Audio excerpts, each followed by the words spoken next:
and this meeting is being recorded. Per the governor's extended proclamation 2028, and in response to the COVID-19 pandemic, Jefferson County POD is no longer providing an in-person room for meetings of the BOC. All meetings will be held remotely via Zoom until otherwise informed by the governor. Participant audio will be muted upon entry.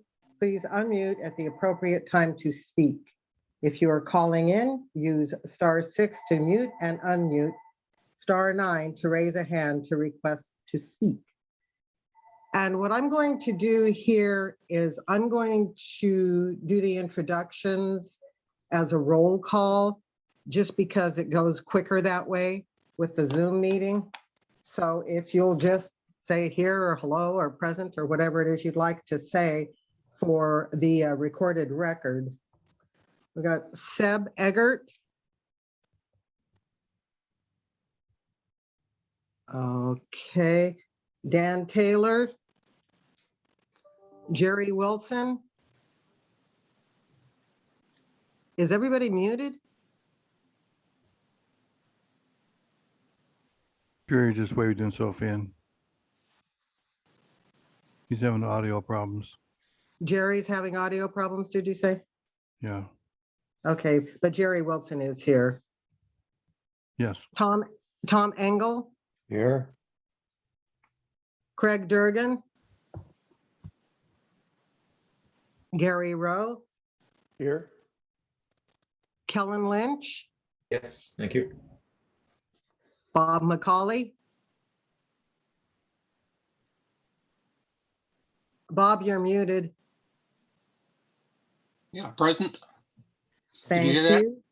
Yes, I did. Thank you very much. Okay, so it looks like we have a quorum, and I'm Jessica Dillon, and I'm the chair of the CAB, and I am here. I'll try one more time for Seb Eggert, Dan Taylor, Craig Durgan. Craig, you're muted. Okay, I can see that Craig is a participant here, so I'm going to verify that. We also have with us today Commissioner Dan Tupper. Dan? Here. Yep, Okay. I'm here. Thanks, Jess. Okay, And thank you. I think Seb is on the phone. I think that 9704 might be Seb. Okay, Seb, if you can unmute yourself and just let us know you're here, that would be great. Okay, we got General Manager. Oh, that was Seb? That Yeah, sounds Seb's here. good. Yeah. Thank you, Thanks, Seb. Okay, General Manager Kevin Street, Here. Don McDaniel, The resource guy is here. CAB Resource Guy. All right. Is Joel Paisner here today? No, I don't believe he is. Okay, and we have Cammie Brown.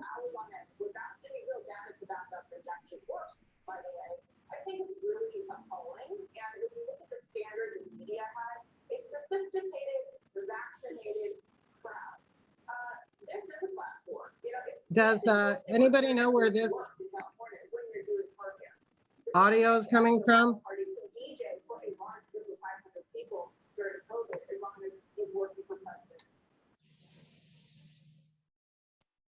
Okay. Well, that was weird. Okay, so is Joel Paisner here today? Does anyone know, Kevin or I Don? don't believe he is. Okay. And of course, Is this a joint meeting of the BOC and the CAB? no, No. it isn't. Okay. This is just a CAB meeting today.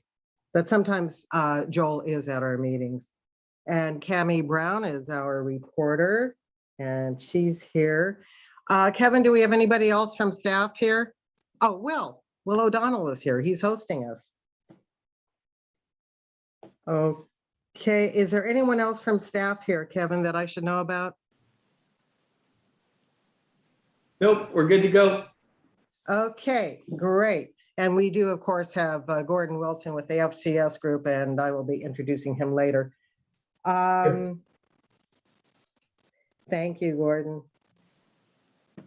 So we need an agenda approval. Is there anyone who has any recommended changes to the agenda or any additions? Okay, I'm not seeing any hands.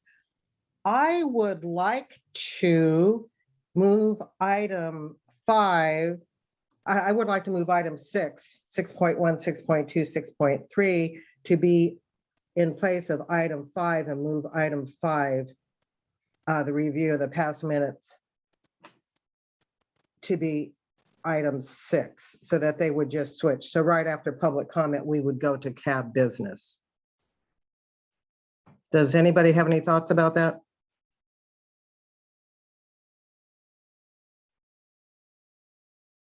Oh, could I get someone to make a motion? I move that the agenda be adopted as amended. That was Gary Rowe who moved that the agenda be approved as amended. Do I have a second? Second, And who was that seconded it? Bob McCauley. That's Bob McCauley seconded.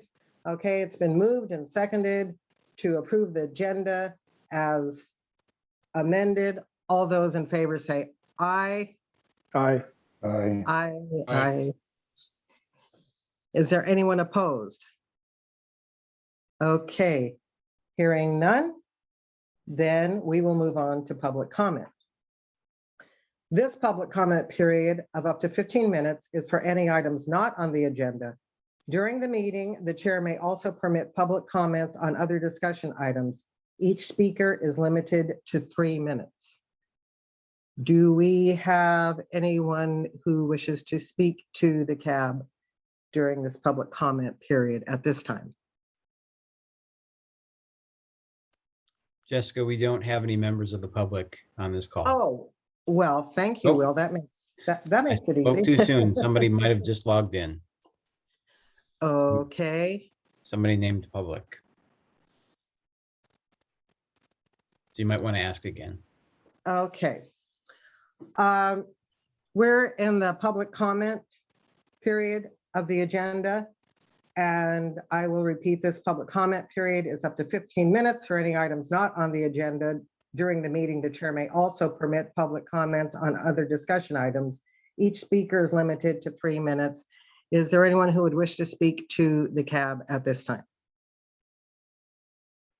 Going once, twice, okay.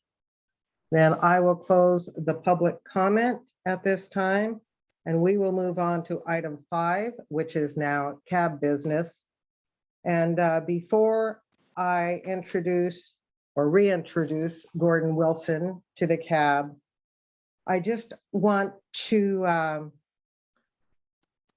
explain that I know that this is a very in-depth presentation and that we will likely have a lot of questions. So what I would like to do is just call on you randomly, and that way we'll make sure everyone can participate. And with this particular process of doing the Zoom meetings, it's difficult to tell who raised whose hand first. So if everybody will just go along with that, I'd appreciate it. I will make sure that everybody is called on. Each cab member will have an opportunity to comment one time until all cab members have an opportunity to comment. Then if there are further comments that you want to make, I'll make sure that you get to participate yet again. And then I will put it to the commissioner and staff, and then we will extend comments to the public. So that's where we're at on this. Gordon Wilson from FCS Meter is here to give us a presentation.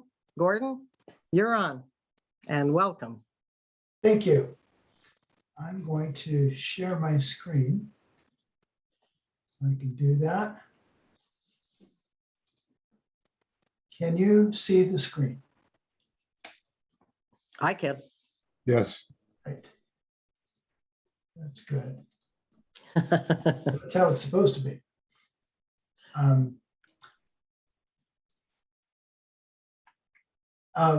Thank you for your time, and I will share a bunch of information as mentioned, and I'll try not to waste your time. But it's a subject that we were asked to look at in depth in order to help the PUD make a decision. So the purpose of what I'm trying to do is to share the findings of the research and the analysis into the electric metering approach. First, I'm going to discuss the options considered and the criteria. And then I'll share the results of the economic analysis, the non-economic analysis, and finally a summary and a recommendation. The vocabulary, just concepts or terms that you'll hear. AMR stands for automated meter reading. It allows for one-way radio transmission. I'll describe in a little bit what that implies. AMI stands for advanced metering infrastructure. It allows for two-way radio transmission. Then there are a couple of technical terms. One is collectors, and that's a term that I'm simplifying it. There are other ways of describing it, but I'm referring to the equipment, any of the equipment that gathers data from a group of meters. And then backhaul is the process of transmitting that information from the collectors to the central office. So those are a couple of terms that are relevant to the cost analysis in particular. Net present value is a term that refers to the upfront equivalent value of the future stream payments using an assumed discount rate. I'll get more into that to make that more understandable in a little while. There are a couple of important terms. One is net revenue, is the additional revenue minus the cost of a given option. So a positive number is good, a negative number is bad. And the more positive the number is, it means there's more additional revenue that's projected than the cost of a given option. In any given year, you might have negative numbers there. So just be prepared for that. What that means is that you're spending money on the system, and then you hope to get that back later on. The change in net revenue, this is an important concept because this is how we're measuring the various alternatives. It's the difference between the net revenue of a particular option and the status quo. So the status quo is what you're doing right now. That's not a realistic option. We can't really keep doing the status quo because Land as a Gear may not want to keep offering us, the service that they're now doing. So something needs to change, but we need to compare it against something. And so we're comparing each of the replacement options with the way things are right now. If they were theoretically to be extended for the next 25 years. 25 years is the time frame of this whole of the economic analysis. So that's some vocabulary. The options I mentioned, the status quo, it's really kind of two different groups of meters. There are some very old Land as a Gear meters that are part of a service. We pay LNG contractual amount per meter.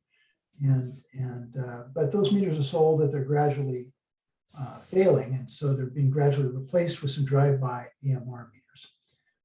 As I mentioned, this option is used as a frame of reference. It's not the preferred option. Our goal is to help the district choose an intentional approach to metering using the best information we have.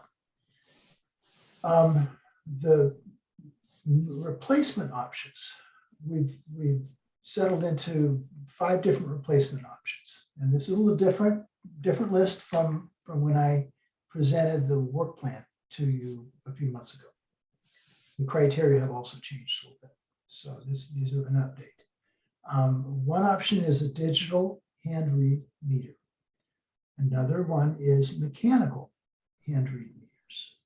Our third option is drive-by AMR meters, similar to what some of the meters we have now are, except they would be new. And a fourth option is hybrid AMR meters, mostly AMR. And then finally, full AMI. When I say hybrid, what I mean is that these are mostly AMR meters, but they require one, here's another little technical term that we got from a vendor, one 2-net device per 8 meters. And the 2-net devices can be collectors, just the same piece of equipment that AMI or the drive-by AMR meters use, or that AMI would use, I'm sorry. Or the 2-net devices could be themselves AMI meters. Since AMI has two-way capability, it could serve as a 2-net device under this hybrid option. So it's AMR that would not require drive-by. That's what the hybrid option refers to. Now for criteria, I restructured them a little bit. First of all, there's an economic analysis, and the main criterion is the net present value of the change in net revenue from the status quo. Then there are some non-economic criteria. There's potential health impacts from radio frequency, RF. There's privacy. There's vulnerability hacking. There's reliability and accuracy. There's compatibility, functionality in the sense of system functionality. And then there's functionality in the sense that it would allow time of use metering to be efficiently developed and implemented. So those are the non-economic criteria. But with any decision process like this, we want to convert every consideration we can into dollars. Well, first you quantify anything you can, and of the things that are quantifiable, you get as many of the quantities into dollars because dollars can be compared directly. It doesn't mean that there aren't other things that are important. There are plenty of non-economic things that are important, but that part of the analysis is necessarily the intangibles have to do with plus minus. It creates a residual value, so that if you decide to if you've got the economic comparisons, and they say option A is better than option B, but you decide to go with option B anyway, you're giving an implied value to the non-economic considerations. You're saying that these non-economic things are important enough to offset the difference between option A and option B. So that's how we typically approach a decision like this, and that's what we're doing here. So the big question about the non-economic considerations is, do they swing the overall recommendation? Are they significant enough, or do they even differentiate between the different options? So many of them, as we'll see, actually aren't different from one option to another. The economic analysis, there's a cost model. Now, I sent you a big old technical memo, tech memo just this morning, and that's in case you have insomnia, you can read that, and it describes a whole bunch of assumptions and calculations. The model, one of my goals here is for there not to be anything hidden. There's just got to be full transparency here. So I'm going to describe the model to you, even though we don't have time in a meeting like this to get into all the details. I wanted to show you what it contains. It has a series of tabs. One tab is assumptions, long list of assumptions that go into projecting how much a certain option will cost, how much revenue would bring in, how much net revenue, which is the revenue minus the cost. There's a tab called financial calculations. That's where all those assumptions are arranged into a year-by-year forecast And so you take the capital costs and you add the operating costs and the revenue by year, spread it over 25 years. And the reason we picked 25 years is to account for a full replacement cycle. We're assuming a 20-year replacement cycle for most of the meters. Mechanical meters last longer. But we figured if we could at least get a replacement cycle for the meters that we're assuming would last about 20 years, then that would help us see what happens when you have to reinvest. In reality, it's that, we all know that assets, their useful life can vary quite a bit, and it's not necessarily all at once. But we had to make some assumptions, and I just want to make sure our time horizon went out beyond the expected life. We did test what would happen if these had a 10-year life instead of a 20-year life. We wanted to see what difference that would make. And I'll describe that what we call the sensitivity analysis later on. Then there's a summary of results, most of which I'll be giving in this presentation. And then the model has some supporting tabs, backup information, the meter capital dollars, meter accuracy, other capital dollars for other things other than meters, the number of meters, vehicle calculations, vehicle and FTEs, and revenue calculations. And so there's a lot of information in there. The entire model is printed out in the tech memo that you got this morning. So that, when you look through that, the whole latter half of it is the tabs in the model. I'm trying to remember, there's something else that popped in my head that I wanted to mention about the assumptions, but we'll just go into the assumptions. We had to make assumptions about a whole bunch of things. One is, what are the inflation factors? What's the sales tax rate? What's the discount rate for the net present value calculation? What's the current meter inventory? There, what is it, about 19,500 meters, something like that. It's I wrote it down, but we had to go off the current inventory. How many of them are the current Landis and Gear? How many of them have been replaced by the aftermarket Itron meters? How many of them are opt-out meters currently? But it turns out it's about 150 opt-out meters. So we work from the meter inventory, and there's an approximate number of LNG meters that are replaced each year. It used to be more, but the most recent data we got is that there's about 100-ish, 101 meters replaced per year. And before the 2017 RFP process, it was about 450 per year. Now it's down to about 101 per year. What are the costs of the various kinds of meters? What would it cost for a used EMR drive-by, or a new digital walk-up, or refurbished mechanical walk-up, or new AMR or new AMI? We worked from the bids that were received in 2017.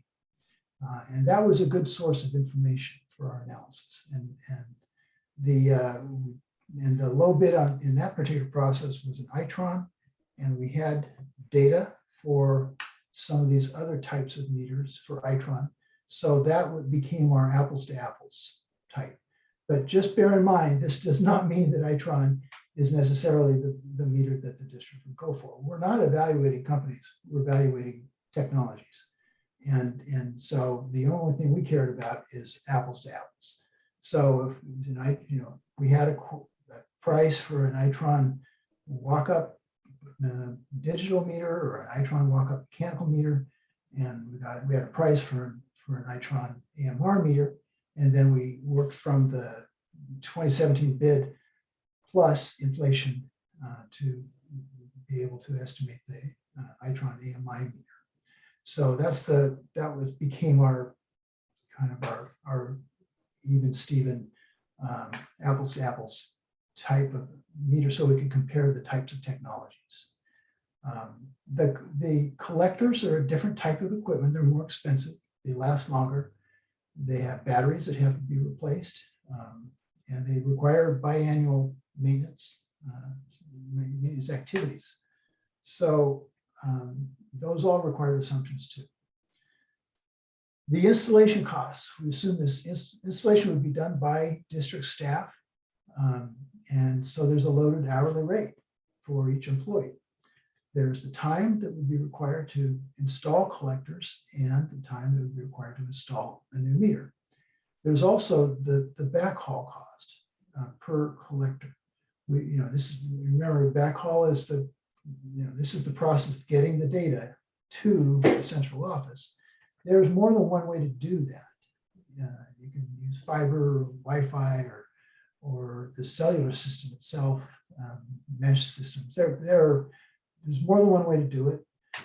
We had a quote for the cellular approach with the 10-year lease that came from one of the bids. And we thought, okay, well, at least if that's a realistic way to do it, that number plus inflation to get it to 2021. Then if the district can do it for cheaper, that's great. But if not, at least we know that's one way to get the data to the office. And that is a decision that would be made independently by the PUD. It's not necessarily included in the bid. There are also project management costs, other upfront costs, software and equipment. And the software and equipment also has ongoing costs throughout the life of the equipment.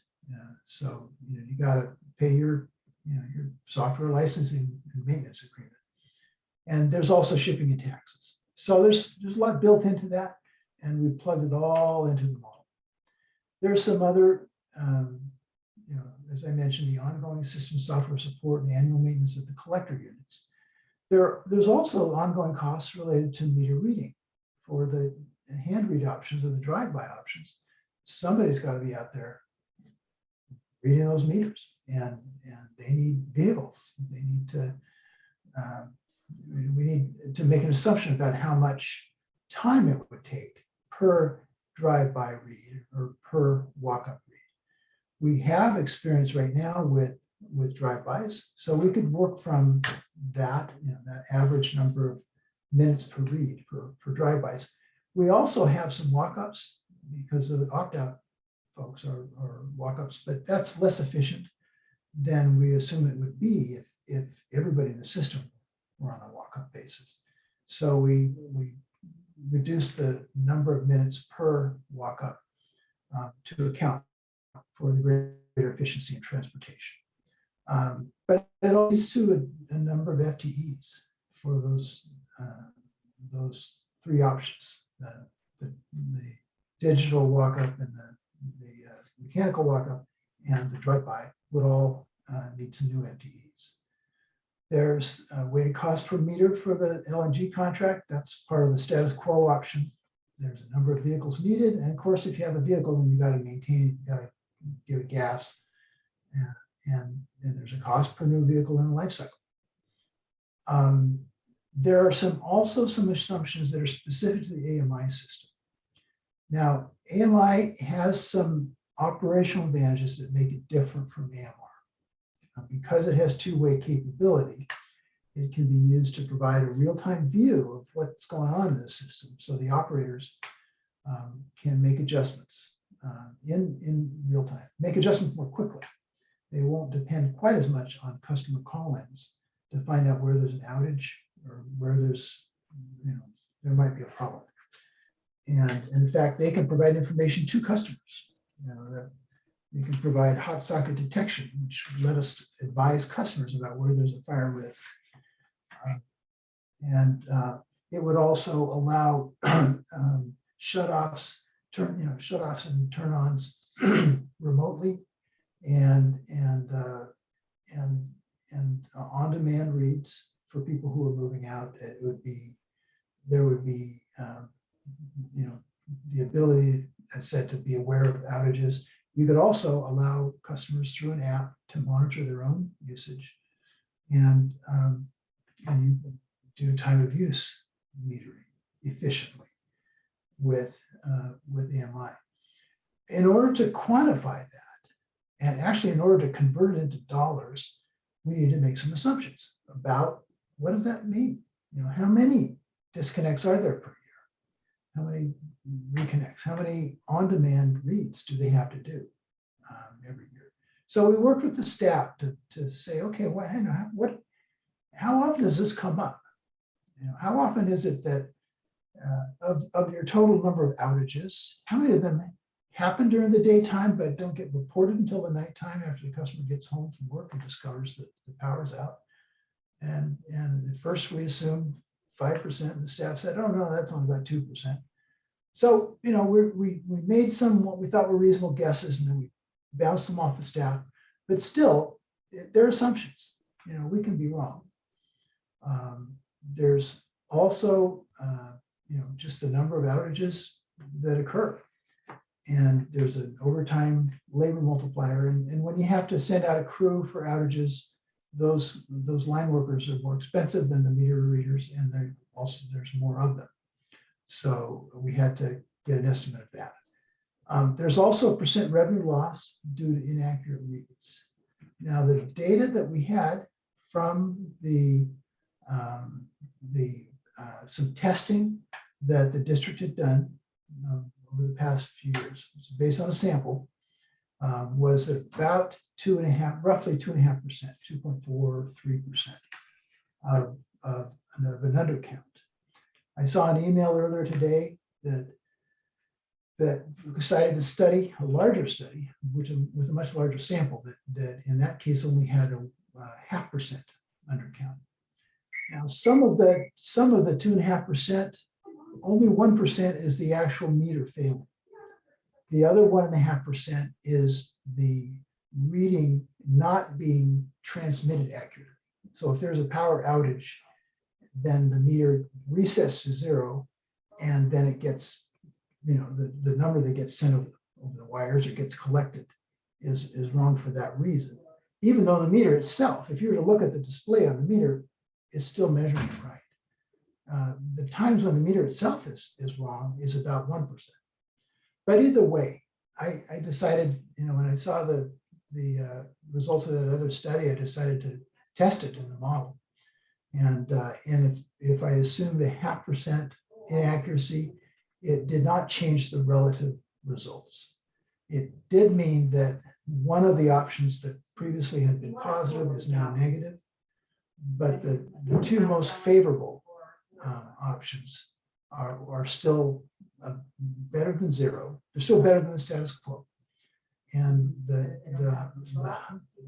highest performing options are still the highest performing options. So anyway, this is part of the normal sensitivity analysis we do. But for the information I presented to you in the memo, this percentage was about 2.5%, 2.4%. The flow of calculations, this is important to understand because it can be kind of a mind bender, because when you look at the results, you'll see both positive numbers and negative numbers, and that can really be confusing. You start with assumptions, and then you turn it into projections by year for each option. So you add up all your capital costs, your meter reading, your other operating costs, and your additional revenue. And by the way, all of the options, if they're replacement options, they all solve the meter inaccuracy problem. There's no differentiation between them. So it would be about, using the assumption that we have in the model right now, it would be about 800,000 a year of additional revenue. If it turns out to be much less than that, then it would be less positive revenue, less additional revenue. But the additional revenue minus the capital and operating costs is what I'm calling net revenue.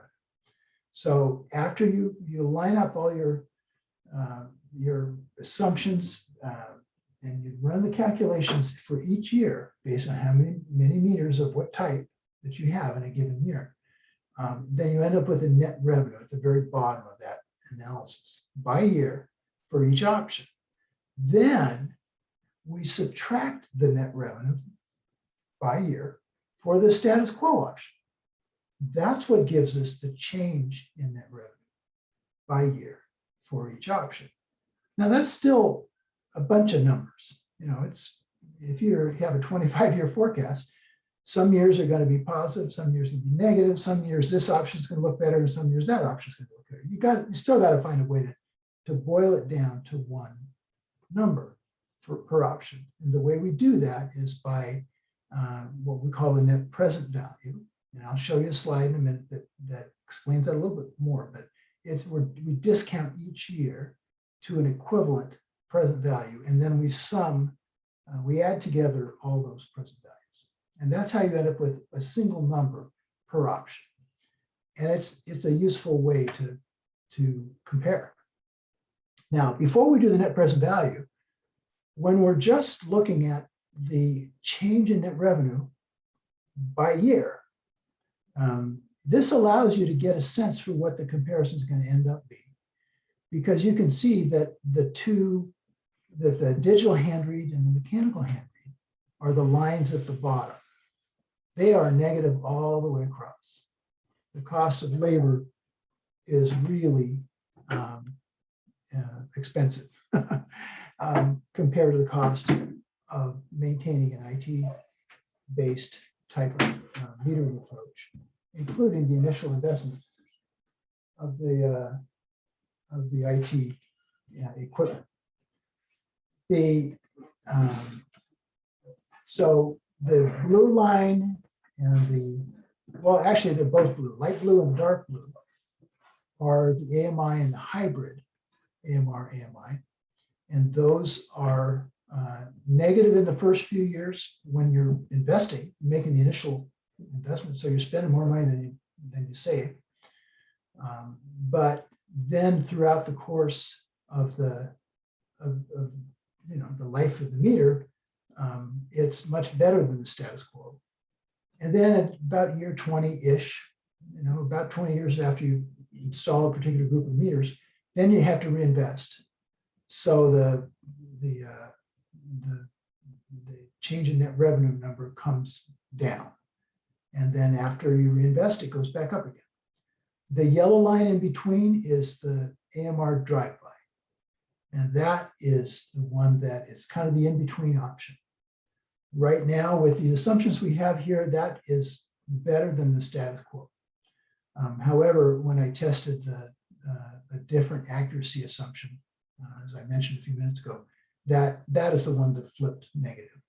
It would not pay for itself. But either way, the relative position for all of these stayed the same. And that in-between one is not as expensive as the hand read options, but it is still not as favorable as the hybrid AMR and the MI options. This illustrates what I was talking about with net present value. This still is a bunch of numbers because you've got all these different years. How do you get them into a single number? Well, net present value takes advantage of the fact that time is part of the value of money.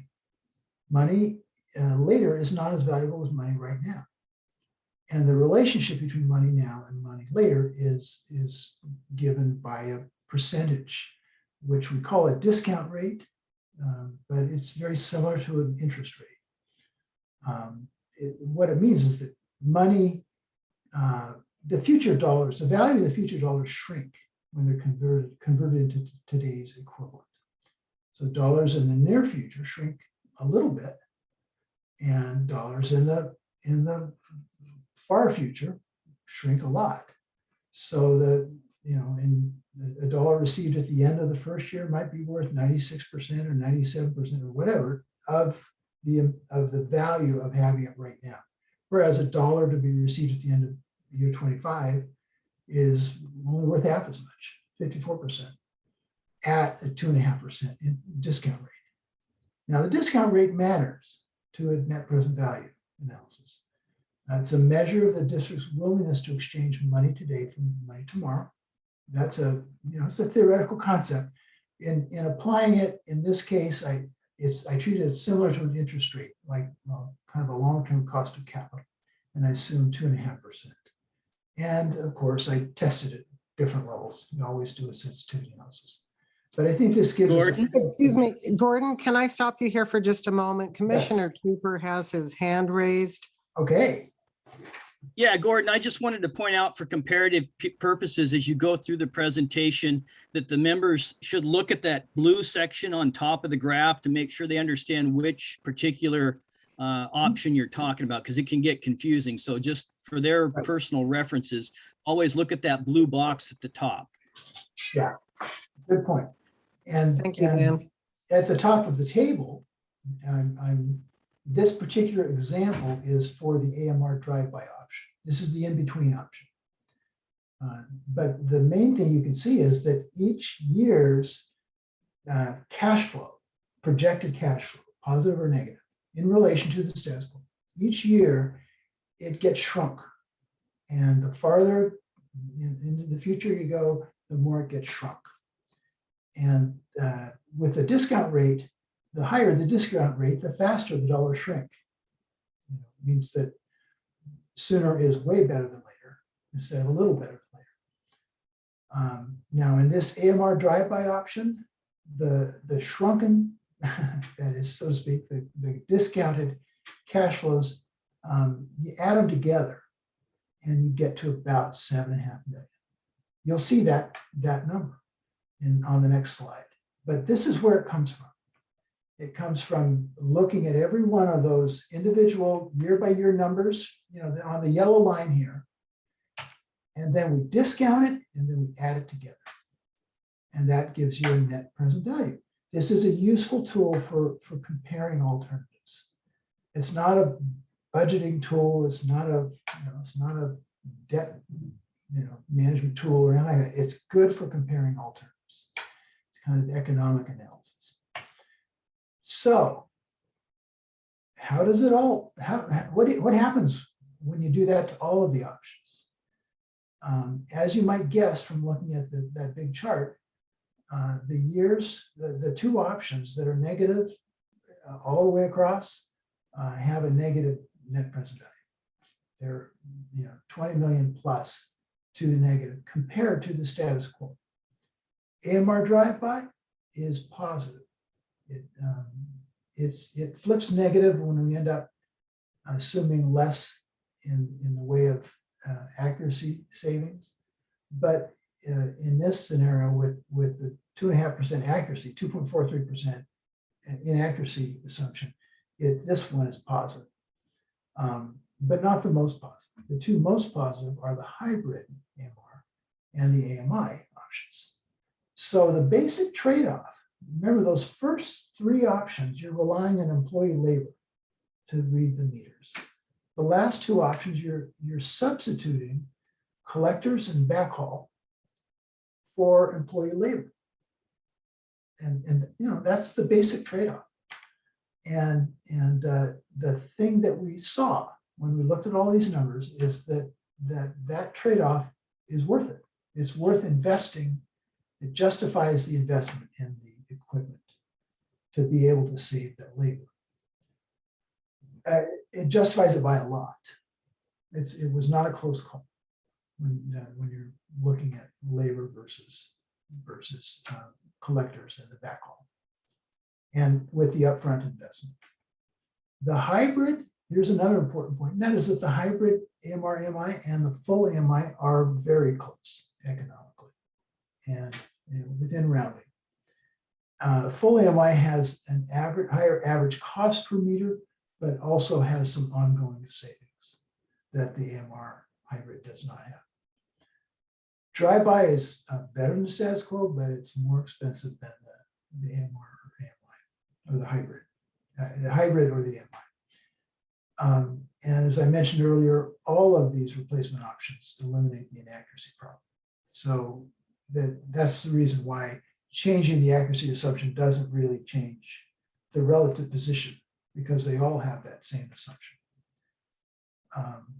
And we tested for sensitivity analysis, in addition to testing the inaccuracy percentage and testing the discount rate. We also tested the meter replacement cycle. We did a 10-year assumption instead of 20 years. Because with technology, you never trust that it's not going to get outdated just because the software needs to be updated. So you think, all right, what if it is 10 years? Well, the answer is it's still positive, better than the status quo. AMR and hybrid are still better than the other three. The relative position did not change. The amount of the net present value does change. With the hybrid and the AMI, instead of a $14.5 million net present value, you might have a $3.8 million net present value. The magnitude of the savings does change when you mess around with those assumptions, but the position does not. The economic analysis clearly points toward either the hybrid or the AMI. Now, that leads us into the non-economic analysis. And remember, we had different criteria. We had RF, health, we had privacy, hacking, reliability, compatibility, and 2 kinds of functionality. Gordon, can I ask a question before we move on? Yeah. About the economics? Yes. Okay. In the report under Exhibit 3, you have a comparison of the 5 different options showing the cash flow through year 25. In the AMR drive-by, you have in year 1, 2, 3, and 4, years 1, 2, and 3, you have negative numbers, which I assume are the costs associated with replacing meters. And then in years 21, 22, 23, and 24, you also have negative numbers. Do those represent replacement of the previously replaced meters, or is that something else? Nope, it's replacement. Okay, so when you compare that to the hybrid AMR and the AMI, you show obviously the cash outlays in year 1, 2, and 2, and partly in 3. But you show very small numbers by comparison as year 23 and 24. So can you explain why the one system has a significant amount of cash flow for replacements in years 21 through 24, but very little by comparison with the other systems? Right, that's a good observation. And the reason is that when you convert to a new platform, it occurs, we assumed over a 4-year period. So this replacement program would not be instantaneous. So in year 1, you get a certain amount of your meters. A whole bunch of them are still under the current. Yeah, I understand that completely. What I'm trying to understand is the replacement in the out years in year 21 through 24, why you have such a significant number for replacement in one place and very little in terms of the amount in the other systems for replacement. Where is it very little? Okay, I'm looking at the chart in the reports at Exhibit 3, and it shows year 21, for example, it shows a 524,844 negative number, which I assume is replacement. But then on the hybrid AMR, it shows a positive number of 84,000, and then the other one shows AMI shows a smaller negative number of 18,000. I'm just trying to understand why these numbers are significantly different. Gordon, would it be possible to bring that slide back up so we can see what the 2 of you are talking about? Okay, that's a good idea. And I'm going to show you what he's referring to. So this is the table he's referring to. And he's pointing out that when the replacements begin. It hasn't changed on your screen, Gordon. Uh-oh, I'm afraid. Okay, I'm going to stop sharing and start sharing again and see if I can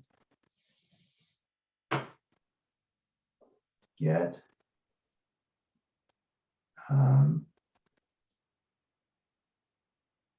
this is case. Got so many things on my Windows. That's the one I'm looking at, yes. Okay, this is what he's referring to as exhibits. And my reason I'm bringing this up is when you look at your your comparison on net present value, obviously those negative numbers in year 21 through 24 are going to significantly reduce the net present value for that particular option. But you have very little in terms of negative numbers in the hybrid AMR and AMI, which combined with the positive numbers in the previous years are going to have a significantly higher net present value. But so I'm trying to understand why you have why there's such a significant difference between those three options in the years 21 through 24. That's a fair question. Let's look at it. I'm just gonna look at it myself too. Between year 20 and year 21, in the digital hand read, it goes from negative 1.6 to negative 2.5. So the swing when you begin your replacements is about, 5 and 4, about 9 million. Here, that's not nearly as much. Mechanical, oh, that's because mechanicals last for 40 years. So you don't have that big replacement thing. Here, the swing is between positive 700 and negative 500. That's about a 1.2 million swing. Less expensive meters. Here, this is about 1.2 million also between year 20 and year 21. And here it's about 1.3 something. Those are more expensive meters. So I think that holds up. I think that, when you start the replacement process, your change in net revenue gets more negative. So the replacement in those three scenarios you have for AMR, hybrid, AMI are all the same. Yes. Same years in terms of replacement in those. It's just that they have such a higher positive number, the negatives don't show up. Yeah, it's, the difference is I'm looking hybrid right now, 1.337 minus 84. That's about 1.2-ish $1 million difference. Okay, I understand. Thank you. That help? Yes, I understand now. Okay, great. Now, here's the tricky question. Can you now go see my PowerPoint screen, or did I mess it up again? We can't see it right now, Gordon. All right, I'm sorry about that. Zoom. That's okay. Zoom started getting funny on me. And I've lost my ability to smoothly move back and forth. Anyway, now can you see the PowerPoint? Yes, Great. you're good. Thank goodness. All right. All right. Well, what we see is that we tested it in a variety of changes in the key assumptions, and we ended up about the same. So now I'm moving off the economic analysis to the non-economic analysis. Does anybody else have questions about the economics before I move to the other criteria? Okay. Okay, I'm just going to weigh in here real quick. It looks like, is this Tom who has his hand raised there? Yes. Go ahead, Tom. Gordon, my issue is the accuracy again. So half of the meters, roughly half of the meters have 100 current meters have 100% accuracy, and the other half have been estimated as being inaccurate by 5.81%. Right. When you said you tested the sensitivity by putting 0.5% in, was that 0.5% instead of the 5.81 or instead of the 2.43? That's a good question. I was in a hurry and I plugged in 0.5% where it had previously been 0.243%. Okay, so that would correspond to more like a 1% inaccuracy in the digital, in the analog meters. Yeah. And I was estimating, that in these years where, beginning with year 5 or so, when you had something like on the order of $825,000 positive flow through the increased accuracy, that it could be with 0.5% on the meters, it would be more like 130,000. 130,000 instead of 826,000. Okay, And for the so, revenue. That sounds about right to me. Yeah, so you had mentioned that with a sensitivity correction, it might not be, the change in net revenue might not be 14.5 million, it might be 3 million, but I think Yeah. if you put in 0.5% for the meters themselves, that could go down as low as 1.5 million. Yeah. I made a little handwritten note this morning after I saw your email. And I plugged in, and you're right about the 0.5%. But I said, if 0.5% inaccuracy, then it's plus 300,000. That's what I put. So it's still positive, but there was no difference in the relative position. Like I said, all 5 options have, they all assume the same benefit. But if the difference it makes is whether this thing pays for itself over time. And the most favorable ones, the hybrid and the MI, still pay for themselves over time. Yeah, and that's but the not by critical. much. And if I made a mistake in the when I tested the sensitivity, maybe it would be down to 0, but it would still be the same order among the options. Yes, but whether it pays for itself or not is a critical issue in the sense that otherwise you have to increase the rates. Well, yeah, and bear in mind, the net present value in a forecast like this is best for comparing alternatives. But if it's 300,000 with a set of assumptions, my guess is it would be close to 0, or a little below, or a little above, with a more conservative assumption about accuracy. But that's a good point. I'm glad you raised it, and that's the reason I thought this was interesting enough to try it out. Are there other questions about the economics? Okay. I'm not seeing any hands there. All right, let me go on to the non-economic criteria. The one I spent the most time studying was the health impact, because my understanding was back in 2017 that was a point of sensitivity. So I looked at a variety of different sources. Clearly, we know that electromagnetic waves can do bad things to human health, because that's every time we get an X-ray and see the technician step behind the screen, we know that there's something going on there. The question is what types of waves and what types of impacts. Ionizing radiation is the type that includes X-rays and gamma rays.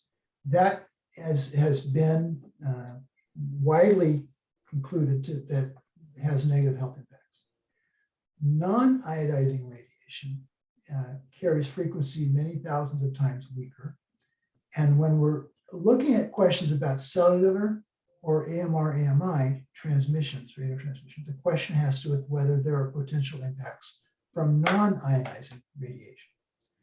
On that question, the best research I could get was that is to say the science is inconclusive. The standard setting bodies, IEEE and the US FDA, so far consider the risk of health impacts to be either minimal or at most inconclusive. There are public health advocates, and I've read some of their material on the web, who argue that RF is a non-negligible risk.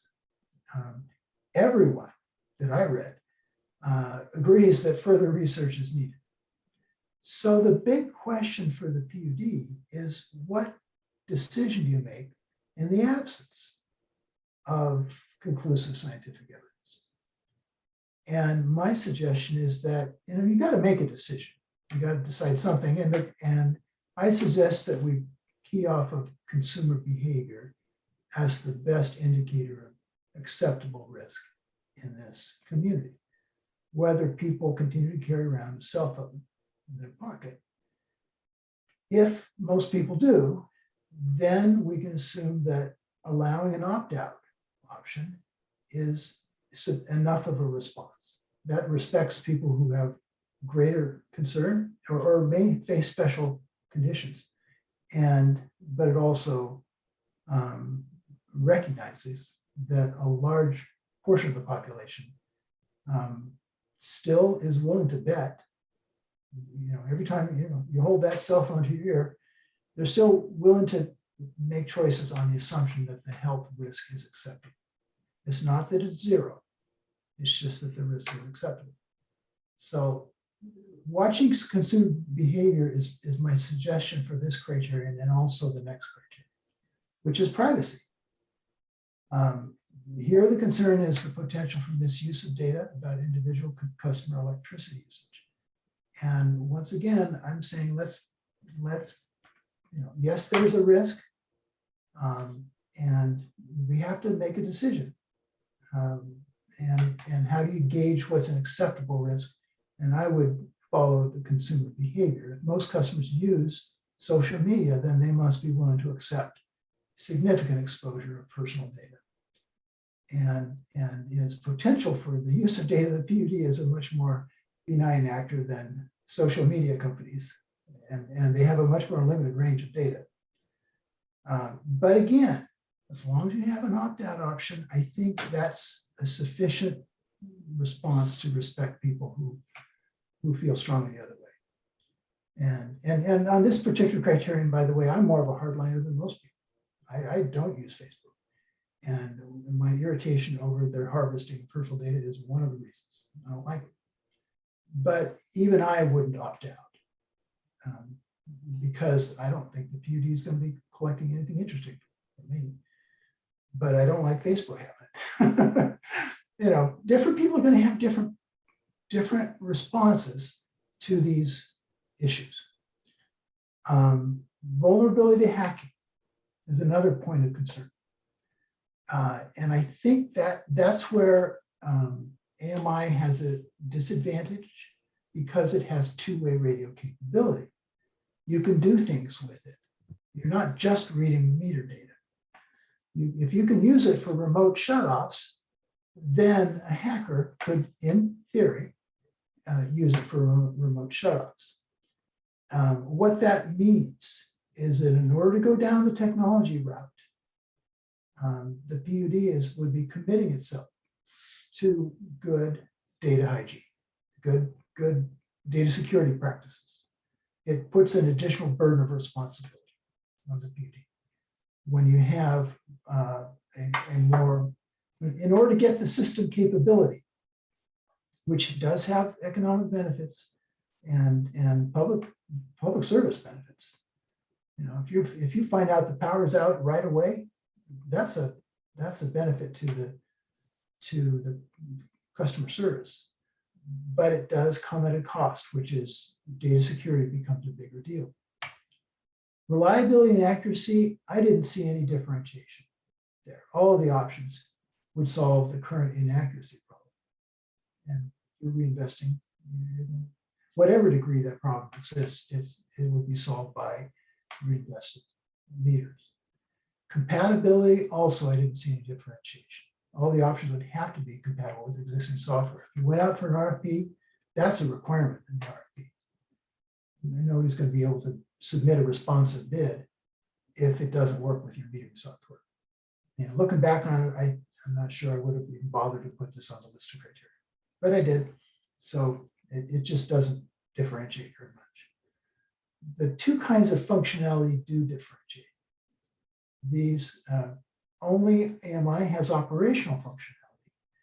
This is the real-time system view and the improved system control and allowing customers to track their usage. And only AMI can, AMR can support time of use rates, but only very inefficiently. And only would make sense to do it for a handful of major industrial customers. But only AMI can do it efficiently, which makes it practically within reach for residential uses. And by the way, on the health impacts, the AMI and the hybrid options do allow greater control over how often the meters transmit compared to the status quo. So that's why classified as a partial plus. Clearly, the digital hand read and the mechanical hand read would be a full plus for the RF health impacts. But Jessica, this is Gary, can I jump in with a question? yes, Specifically, I was going to ask questions specific to just what you commented on. And that was the frequency of taking reads. One of the CAB previously had recommended a policy for opt-out, which the board adopted a year or so ago, about a year ago, I think it was. And or time flies, maybe 2 years ago by now. But anyway, so one of the questions I think was whether or not there should be consideration for, in terms of policy, about whether there should be less frequent reads in terms of and you just mentioned that this is a partial plus, but I guess what would be the pluses and minuses for reducing the number of reads, which could have a positive or reduce the negative impact for health impacts that people have concerns about? well, what would be the pluses and minuses? Is that what you're asking? So in terms of operational pluses and minuses, I mean, you've talked about, the ability to do time of use, Yeah. and the ability to understand whether you can Would do it certain things. impede So the what would be real-time view if you only took reads twice a day instead of once every 5 minutes? Is that what you mean?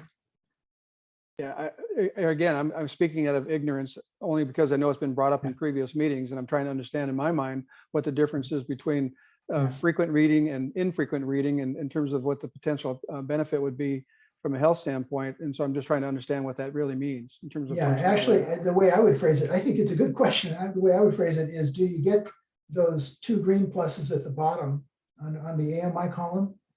Do you get those 2 green pluses if you exercise the control that gives you the partial plus on the top row? If you make your reads so infrequent, so as to ease any concerns that people might have on the health side, do you sacrifice the operational capability? And my answer is I don't know. That's a good question. And what I guess the question I'm asking is, I understand that there's operational benefits. For me, I haven't seen anything that really outlines them in a more specific way what those operational benefits are. Mm-hmm. Well, the way Colton Worley on the staff described it to me is how I listed here: remote disconnects and reconnects. So you're saving staff time and you're getting it done faster. Outage notifications in real time, on-demand reads for people moving out, power theft notifications, low voltage notifications, and hot socket detections, which allows you to notify customers when they have a risk for fire. And then there are daily reads that would allow customers to track their own usage through an app. So those are the operational advantages that the way he described it to me, and I tried to incorporate it into here, in addition to allowing the cost-effective time of use. And just a real quick follow-up. Are there ways to be able to, I understand many of those things can only be done based on the reading stuff at the meter, but can any of those functions be done by having some kind of a detection systems on the grid itself rather than having the meters providing that information? I don't know. That's a good question. You mean if the collector, would it be possible for collectors to have? For instance, like if you're worried about an outage type thing, for instance, so you're worried about customer outages. Obviously, if you have individual customers out, you can get that at the AMI, but can you also put more detection on the system itself to identify where outages are without having to detect it at each individual meter? As a technical matter, I don't know the answer. Okay. I can hypothesize which is the most efficient kind of, or the most useful type of information you'd be able to get to a central office, would be something to tell you where there's no power flowing through that meter. in that, that lets you know if it's these 300 people or those 1,700 people. It tells you exactly who's being inconvenienced by not having power.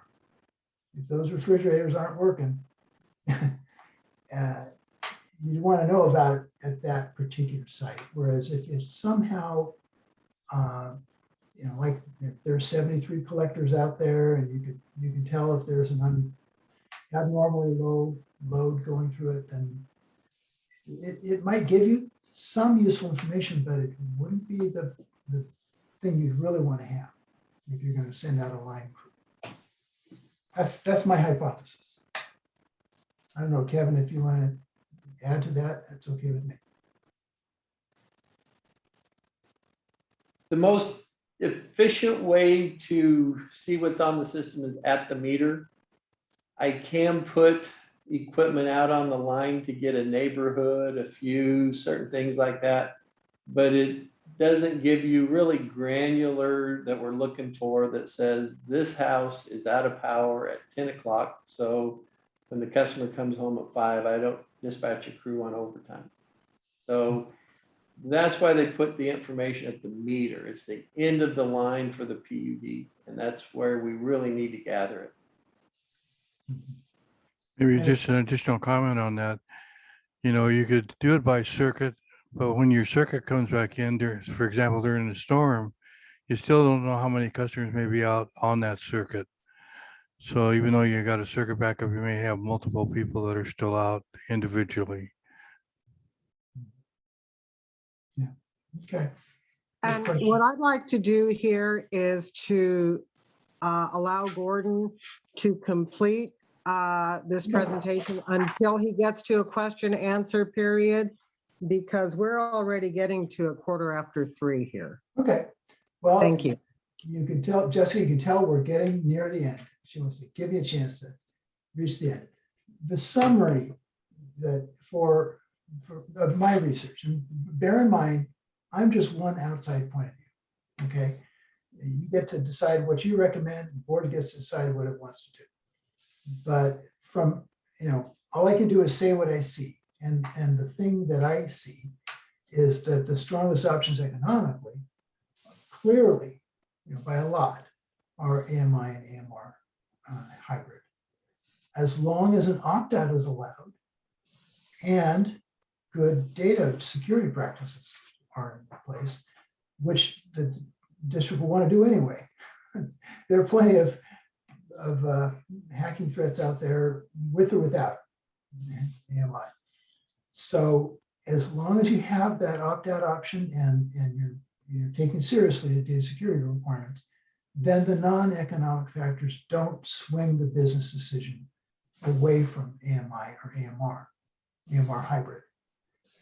The two of the non-economic considerations favor AMI over the hybrid. And that's the system management functionality and the ability to efficiently implement time and use metering.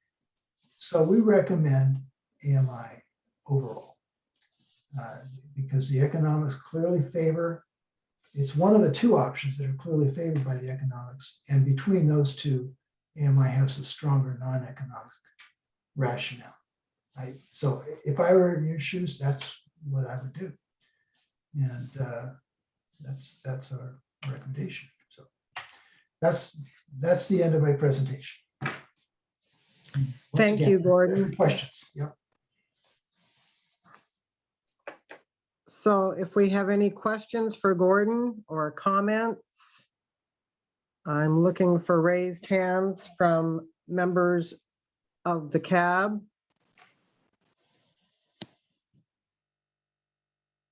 And I'm not seeing, there we go. Tom Engel. Yeah, I'd like to thank you, Gordon, for a very clear presentation. Thank you. I think I understand. My initial concern was about the accuracy element, and I believe with your sensitivity analysis that you would conclude that the net revenue, that essentially the system would pay for itself even if the accuracy were much, much lower than what the PUD supplied you, or accuracy is higher, actually. So I think that's a major concern on my part. I would also see the advantage of having time of use rates as critical for the next 25 or 30 years, in that there will be more and more demand for electricity. I think Kevin has estimated something on the order of 25% increase with electric vehicles getting a large market share. There'll be uncertainties as to the snowpack and the durability of the hydropower, et cetera. And a way of smoothing out the demand curve would be a very useful asset. And that's exactly what the AMI meters allow. So I see that as a very significant advantage.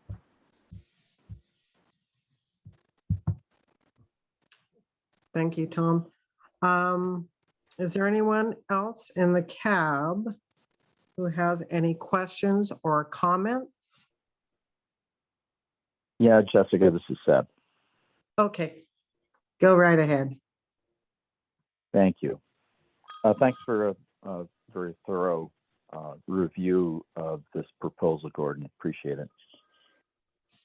So you've made a number of assumptions, which anybody would have to do with lack of data. And the one assumption I'm most concerned about is what you use to base your decision about the number of collector meters on. Because I don't think we have a radio frequency propagation analysis of any kind. And the ones that you used from 2017 were way over the map. I mean, there were some that were very low and some that were very high. So I wanted to know how you were able to focus in on that, because that to me is a key factor in how efficient a collector type system would be, either an AMI metering system or the AMR hybrid system that you explained. Yeah. The 73 was the average across all of the bids in 2017. Now, And you think that's valid? What? And you think that's valid? Well, you remember that hold on. What I think is valid is their cost, the comparability of the cost.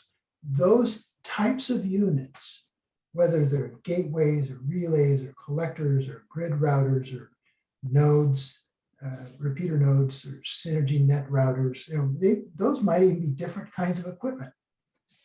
And one company says you're going to need 20 repeater nodes and 19 synergy net routers. That's only 39 pieces of equipment. And somebody else says you need 22 gateways and 184 relays. But the thing I noticed was that the cost of those pieces of equipment, and this is where I phrase this more carefully in the memo than I had time to do in a presentation, but the cost of those pieces of equipment was pretty comparable. Where you had a smaller number, you had a higher unit cost, and I think the average cost of that type of equipment was something where I could look at it and say, yep, that was a pretty fair representation of the spread of the possibilities. Remember, we're not picking companies, we're just picking technologies. And so I needed to be able to say about what might it cost if you went down this AMI road. And I think that, so 73 in combination with the unit cost gets us in the ballpark. I do believe that for the cost. Yes, and I get your point, but I don't think I explained myself clearly enough. Okay. In this county, you have such a variety of terrain and vegetation that how can one predict how many of those we will need without a very carefully analyzed radio frequency propagation chart, a map, which will clearly delineate where those collectors those collector transmitter meters will be on the landscape and how many it will take to really cover this in all types of weather, including the winter when the leaves are full of moisture. So that to me is a very compelling question, because we might find ourselves in a position where we have to buy and service, maintain, and replace a whole lot more of those than what you are assuming. And I'm just curious to know how you came up with that number. That's how I came up with the number. I worked from the bids. No, I'm not talking about the cost of them. That's fine. I mean, you know, a range of 20% between individual units is fine, but how do you know how many units you will need? That to me is the question. The number of units was also an average.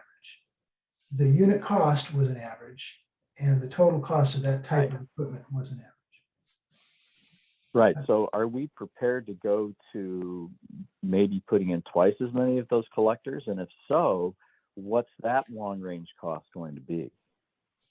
See, that's, I mean, I'm not saying that you're giving us bad information. I'm just saying that it may be incomplete without that radio frequency propagation chart. If we don't have a map that shows us that, we really don't know what we're getting ourselves into. Let me give you an example. I can test that. You can test that? Yeah, I can plug that into the model. Say, what if we have 146 collectors instead of 73?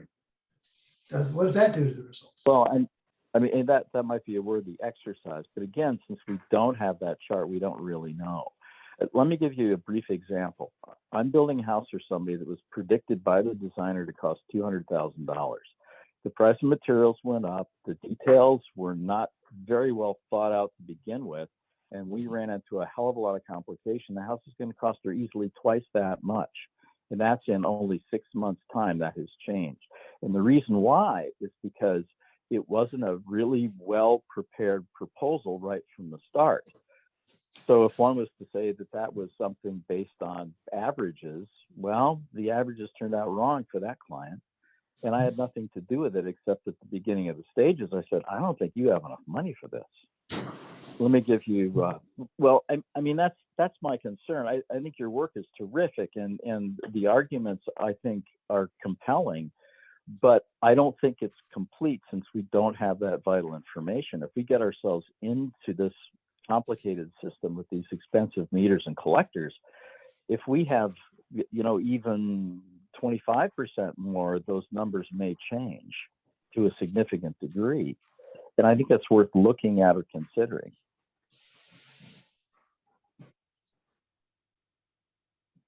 There's, yeah, I'm not discounting all of your work. I think it's terrific, and you present very, very well. And I appreciate the questions that Gary and Tom have brought to the board. But that's really the crux of what I'm curious about. I'm looking at the, you know, you've raised an interesting question. What happens if this type of cost is more than thought? And I'm looking at the appendix in the tech memo about looking at the MI option, and collector units and their batteries combined and their installation is about $100,000 approximately, 99. Now that's per, what No, that's time total. unit is that? That's for the AMI option, page 31 of the, Right. of the memo. Deep Okay, in and the that's assuming details. that certain number of meters. That's collectors. for 73 units. So if we need twice as many, there's the risk that the total project cost would be, I'm sorry, that's good point. That's per year in a 4-year replacement cycle. So it'd be 400,000. Right. So so we build that out, Okay. it begins to change things quite a bit. So the risk, if we end up needing twice as many, is about 400,000 more than this. And then there's the labor costs of putting them in and servicing them, and how often do those batteries need to be changed for $7,000 each? Look at that. And I'm sure you factored that in. I mean, Oh, that's yeah. got to be part of what. We Yeah, sure did. okay. I'm just- I have to give you something anecdotally. I was on one of my job sites a few months ago, and one of our illustrious meter techs showed up. Sweet guy. He popped the meter out and put a new one in. I said, "How long has that old one been in there?" He said, "About a month." Well, that's anecdotal. It may be one of a kind in the service system, but maybe they don't last 20 years. Now, this is an AMR meter, brand new, Itron, that needed to be replaced because it wasn't reading. So, that We doesn't assume the spoil the life broth, but it does. expectancy, we assume the batteries would You have a have life problems. expectancy of 7 years. Yeah. Of how many? Uh, How many years? I'm sorry. We assume that each collector would need to be serviced twice a year, and the battery would have a life expectancy of 7 years. Oh, I see. Okay, well, that's not so bad.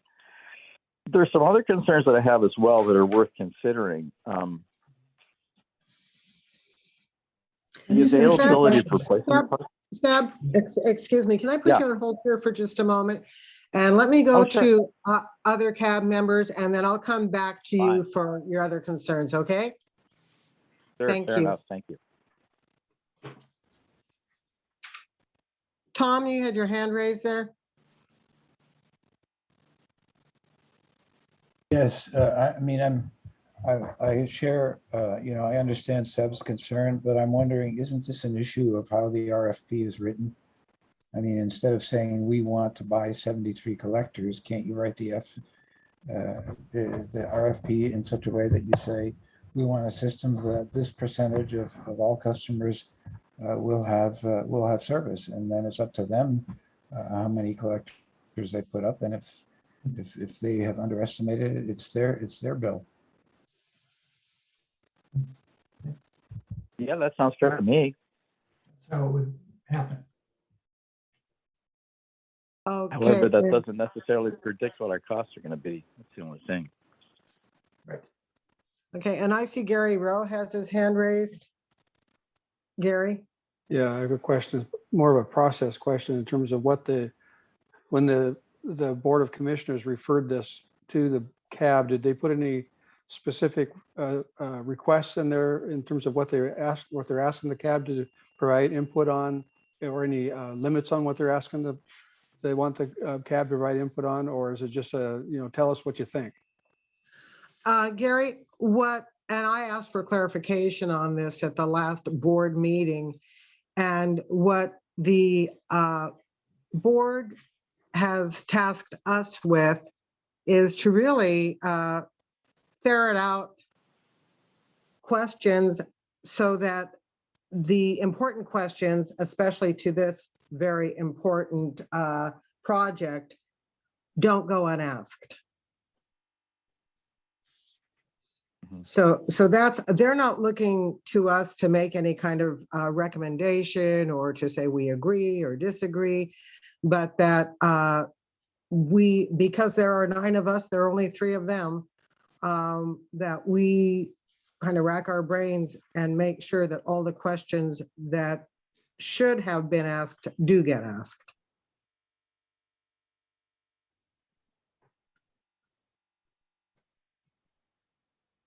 So they're Did not that answer looking, your question? well, I guess it did, but in terms of, previously they asked us for input on, for an opt-out policy, which we provided input on some recommendations on that. So I'm a little confused when if they're not asking for recommendations, what we're tasked to do then. I understand that we can say, did you ask this question or did you ask that question? But at the same time, I didn't know if they were asking for some kind of recommendation on, for example, I think Gordon put it in his report that there's no data opt-out policy. Do they want a recommendation on that, or do we just assume that they're going to do that? Say that again, that last part, Gary, if you would, please. Well, I've kept notes here as we've gone through, and for instance, there's a variety of things, in terms of recommendations I could make, but if you're not asking for recommendations, I can keep them to myself. But at the same time, that, there's some of it has to do with the functionality of what the system will provide. Some of it has to do with issues like privacy or the health concerns, things like that. We've addressed the health concerns in a previous recommendation to the board. So I'm trying to understand what other recommendations they would want. If they don't want recommendations, then fine, that's okay.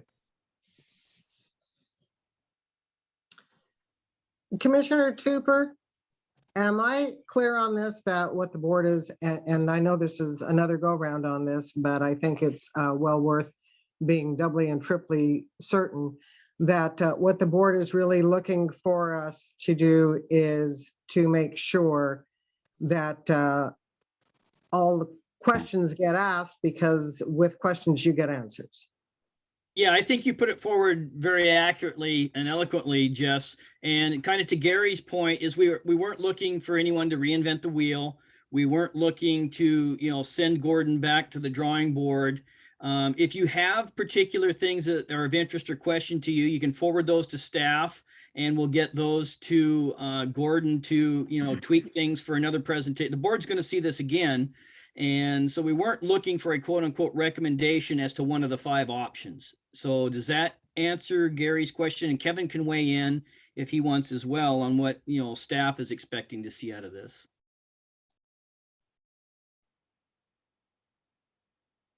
For my sake, I understand the response and I'm happy with the response. I just want to make sure we were clear on what the expectations were. Thanks, Gary. Thanks, Commissioner Tupper. And I see Craig Durgan has his hand raised. Yes, I just wonder what the warranty period for these various meters are. Yeah. That's a good question. That's it. I try. I don't have an answer to that. We could go back to the 2017 bids and see if they specified a warranty period. But either way, a new RP process would yield a new set of bids. Seb, you're not muted right now. Sorry. So anyway, the warranty period is something that would definitely help you evaluate one company's proposal versus another company's proposal.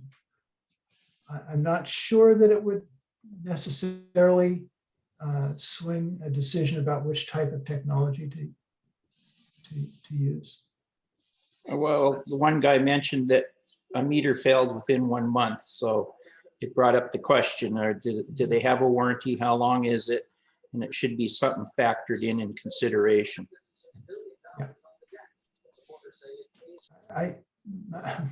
My assumption is that protections against a 1 month failure would be pretty standard for a company that wants to stay in business. But it's just an assumption for me. I don't have the specific industry knowledge that could address that. Kevin, is that something that you might be able to provide to Gordon for that? And would it be a big enough piece to change the situation in any manner? No, because the warranties for different manufacturers are going to be all pretty close to the same. Where the warranties may change a little bit is on the collectors. And that would just be part of your RFP, RFQ review process. Okay, thank you.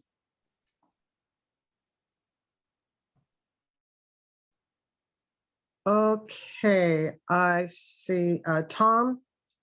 Is there anybody, okay, who hasn't spoken yet? Is there anyone who hasn't commented or asked a question who would like to speak before I let other members who have previously spoken go again? If so, please raise your hand and I will get to you first.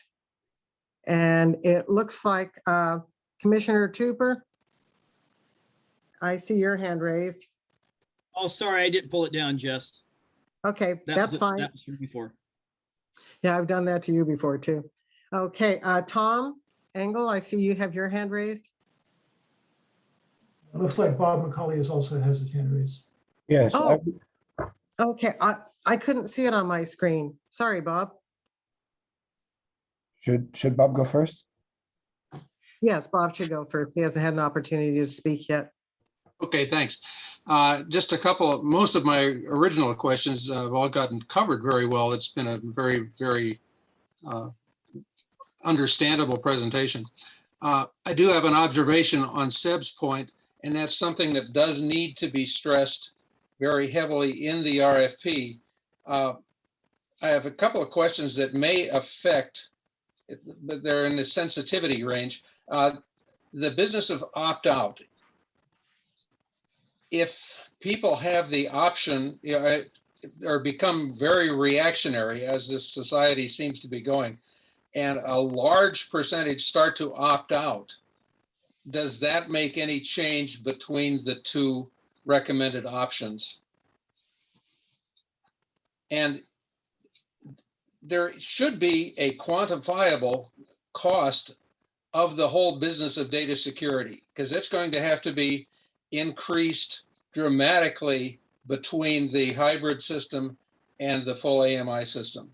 And that's simply because the risk is so high. Could that in fact be quantified and see if it makes any difference between the two? Between AMI and, Between AMI and hybrid. I see.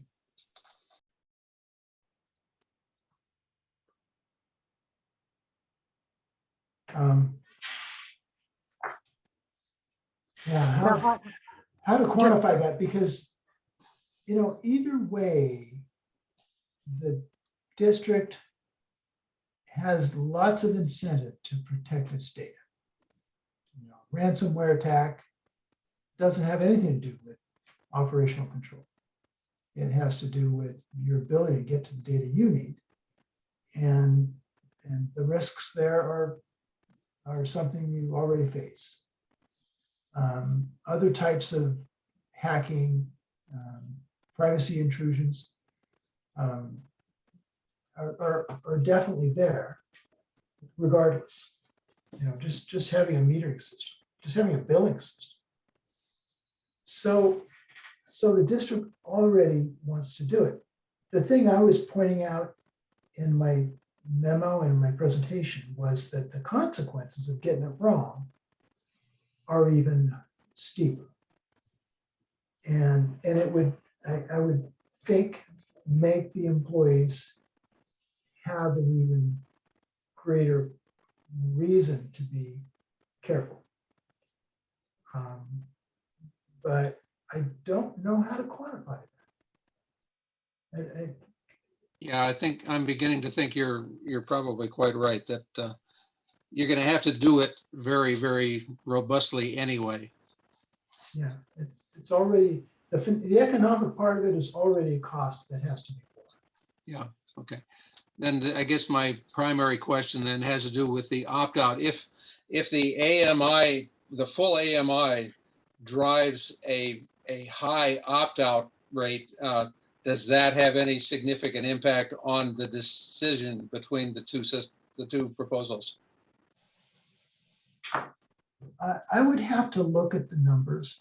I would be surprised if the opt-out percentage got so high that it made up for this huge difference between the cost of the first two options and the last two options.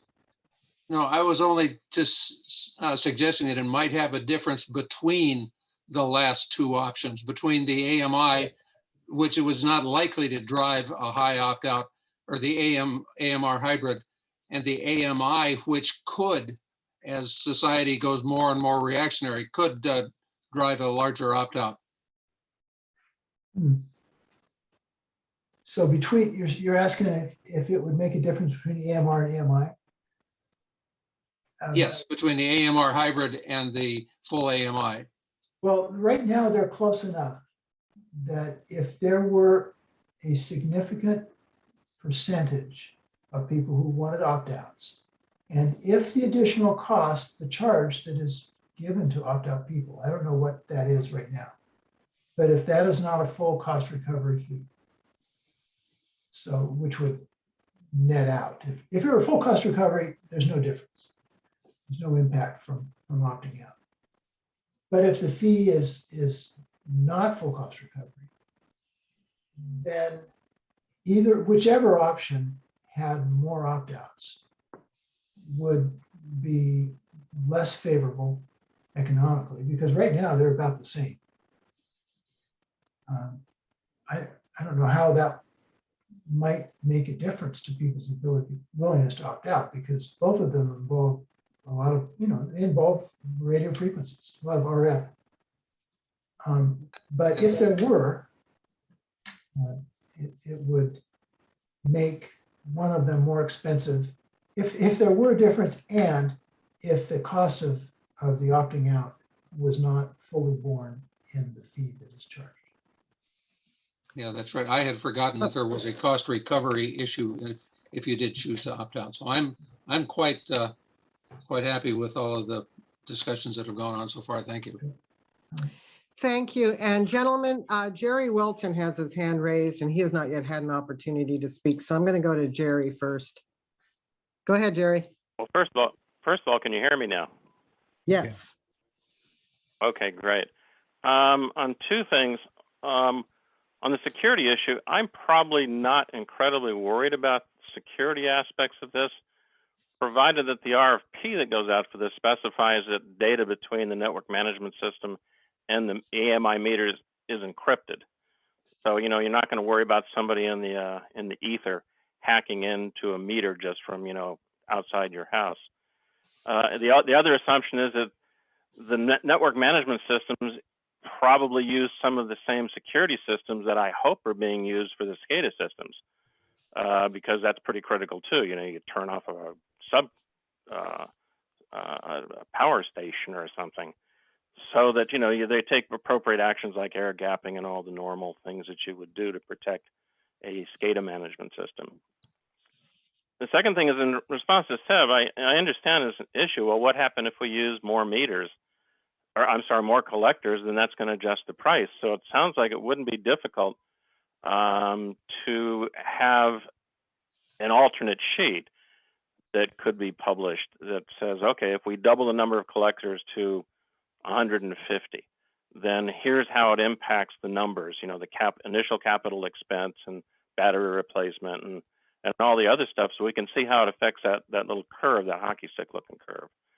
As far as whether, the vendor, you go to the vendor and say, just do it, use as many collectors as you need and give me the price versus, what's the price per collector? I think you have to look at an average number of collectors and price per collector for this analysis. I don't care how it's done in the RFP because the vendor's going to charge us whatever it costs. So those are my two comments, and I'll drop out from there. Thank you, Jerry. Gordon, did you have anything to respond to Jerry on his comments? I didn't detect a specific question I needed to respond to. Was I wrong about that, Jerry? I think you were commenting about the okay, so there was a concern. Well, what if we need double the number of collectors in real life as opposed to what you use? And it's maybe a good estimate, but what if it's wrong?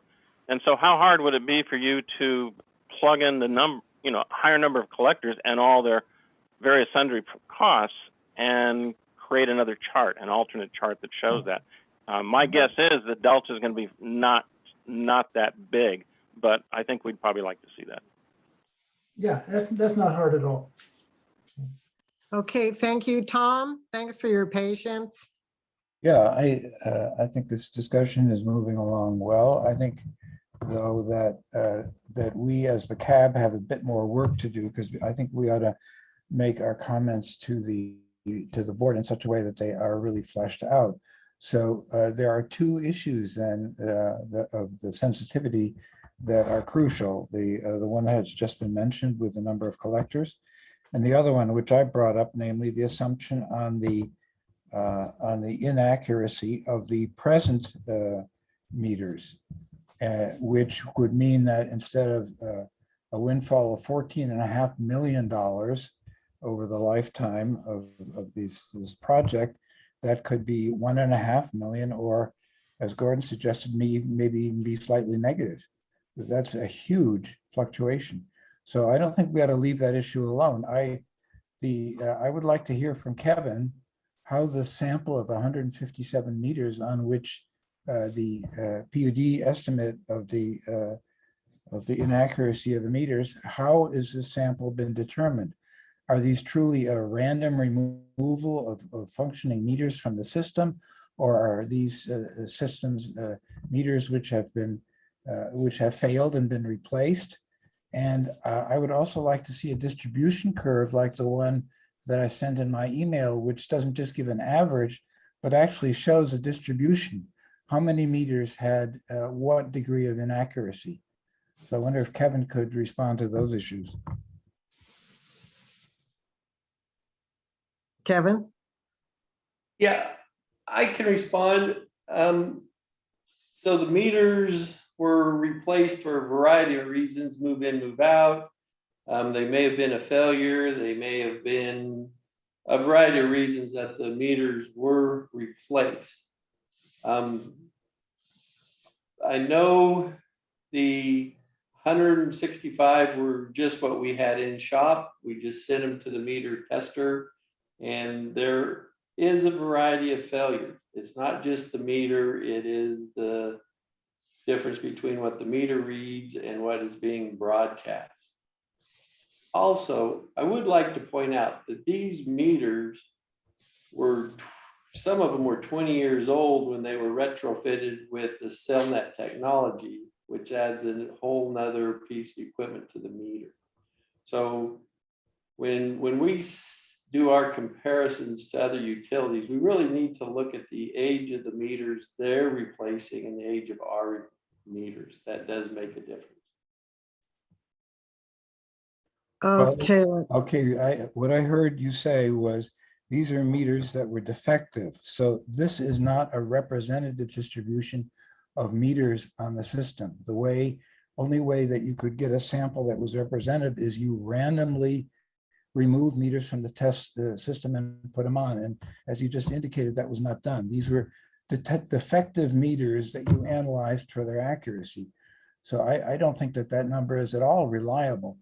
And I mean, I think you're right in saying it would be good to find data on meters that are significantly older.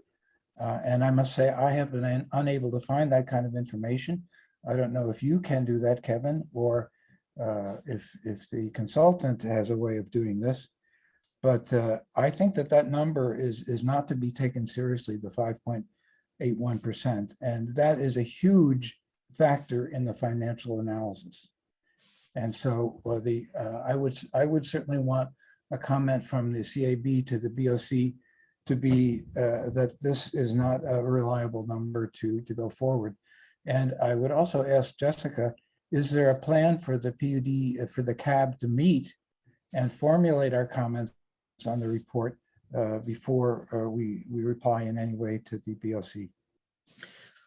In answer to that question is we are scheduled to have a joint meeting with the BOC on August 23rd at 2 o'clock, which is 2 weeks from today, to further discuss the meter replacement program. And that I would think that would be a real opportune time to express our concerns.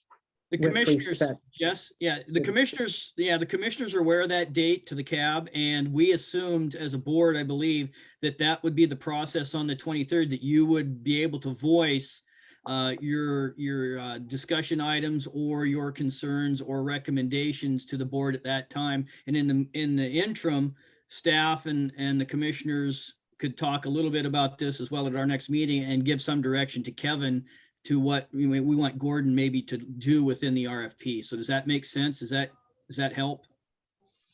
It does. Thank you. So, I mean, I guess what that's going to wind up then is individuals from the cab are going to represent their views to the Board of Commissioners rather than discussing it first among ourselves and then having kind of joint comments going to the board. Is that correct? I would think so, because with that meeting coming up as soon as it is, unless this body would want to meet again prior to August 23rd, and that Will would be available to host us, I think that's pretty much our option there. We could further discuss that when we get to discussing future meetings. Yeah, Jess, I think the board had kind of, we talked about this the last time we met together, that we really didn't see this as a subcommittee type of an issue. So I don't know that you have any time really to do anything between now and the 23rd, other than what you've done today. You know, I had some notes here that, you know, basically, and again, excellent discussion today. I commend the cab. You guys are operating in a very constructive fashion today. We really appreciate this. Forward your questions to Kevin and to the commissioners that are of real importance that you feel weren't answered today, maybe. Gordon's taking notes, I'm sure, and so is Kevin. So some of this stuff will probably get dealt with in the interim. I guess I would throw it kind of to Kevin and to Gordon. Is that the process that you guys see? Are you comfortable with that moving forward? That we get a little more input in the interim, and then that meeting on the 23rd would be kind of a final hashing out? Yeah, just speaking for myself, I'm comfortable with it. I can send information to the district about the sensitivity of the number of collectors and the accuracy assumptions. I can test those in the model, see what difference it makes to the net present value and the relative rankings. Okay, thank you, Gordon. Gary, you've got your hand raised. Yeah, thank you. In terms of the potential question, I'm not sure whether it would be beneficial for this analysis or not, but in previous readings, I've looked at time of use. One of the things that has come up is being able to avoid future capital costs. And that has to do with when the FCS group did their rate study, I noticed they had quite a bit of information about time of day and peak load information and things like that. So maybe it won't make a difference too much in this particular system because it's fairly small. But the question would be, is there any analysis, or should be there any analysis be done to see whether there's any potential future capital cost avoidance that could be associated with a meter choice? Interesting question. I'm not thinking of any right now, but I can talk to Kevin about it and Colton and see how it might affect capital choices. You're talking about other capital choices, right? Well, you know, I've read instances where time of use and spreading out the impact can reduce maybe the load on a substation, and with the reduced load on the substation may avoid future increase in capacity that could be not necessary. I would assume that's on a fairly big system or a large system where they're spreading out their load and stuff like that. And maybe the system here in Jefferson County is not really amenable to that type of situation. But it's more of a question about whether or not time of use, other than the other benefits, if there's any other kind of benefit that would be associated with making capital investments.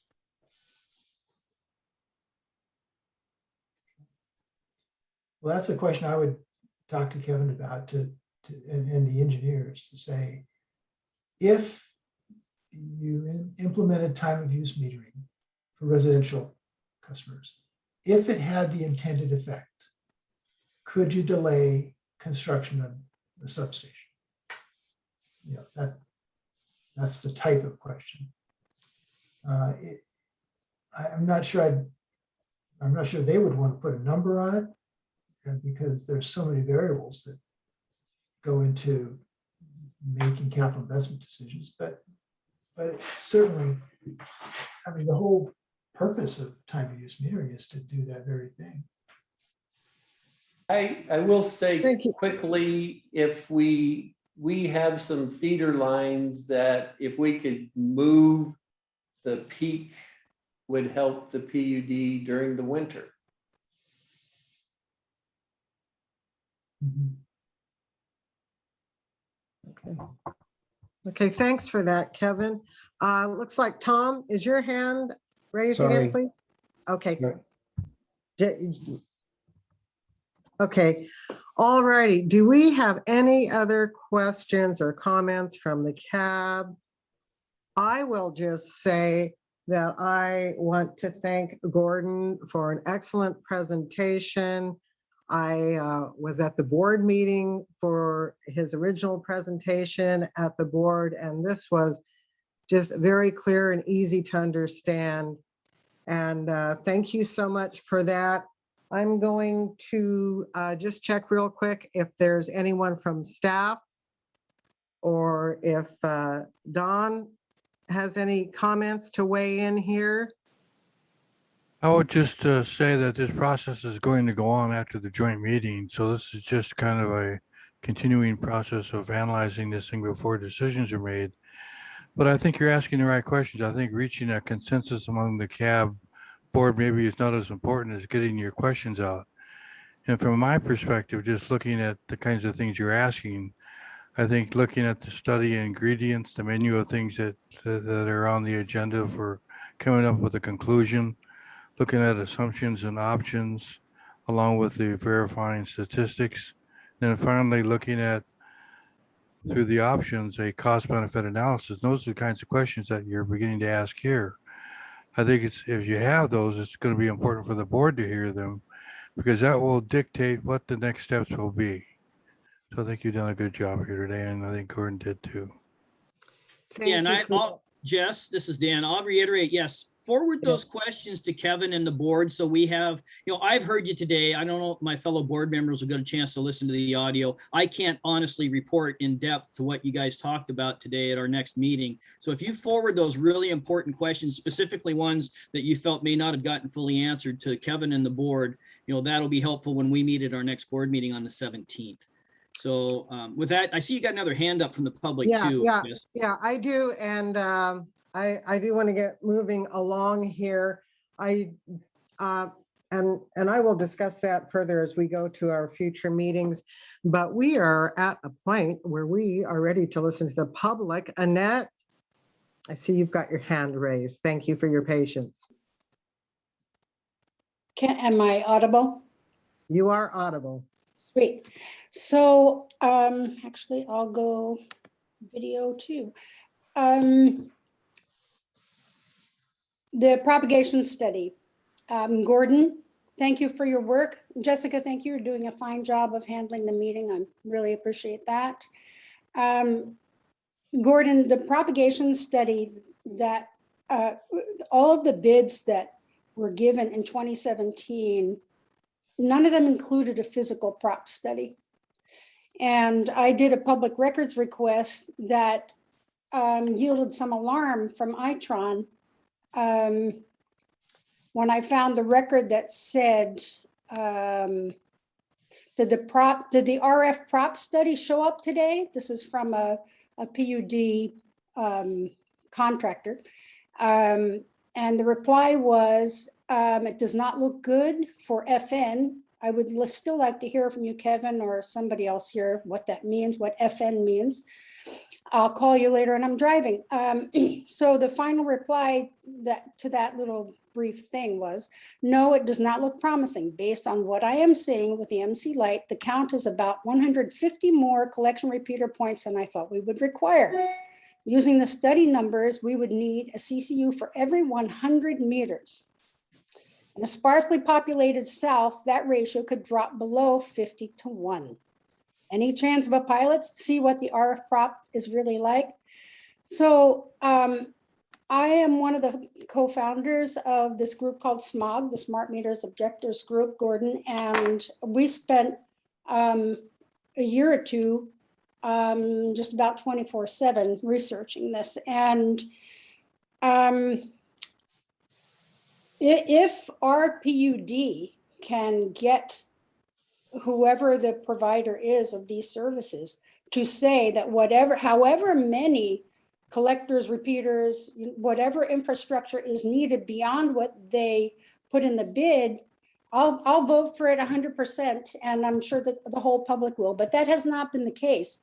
And you might check out what happened up in British Columbia, which has very similar terrain to us, where they imagined that the cost per meter to the public would be $150 when all was said and done, given the infrastructure that they had to output for it, was $450. No, the manufacturer does not pick up, they don't foot the tab for that.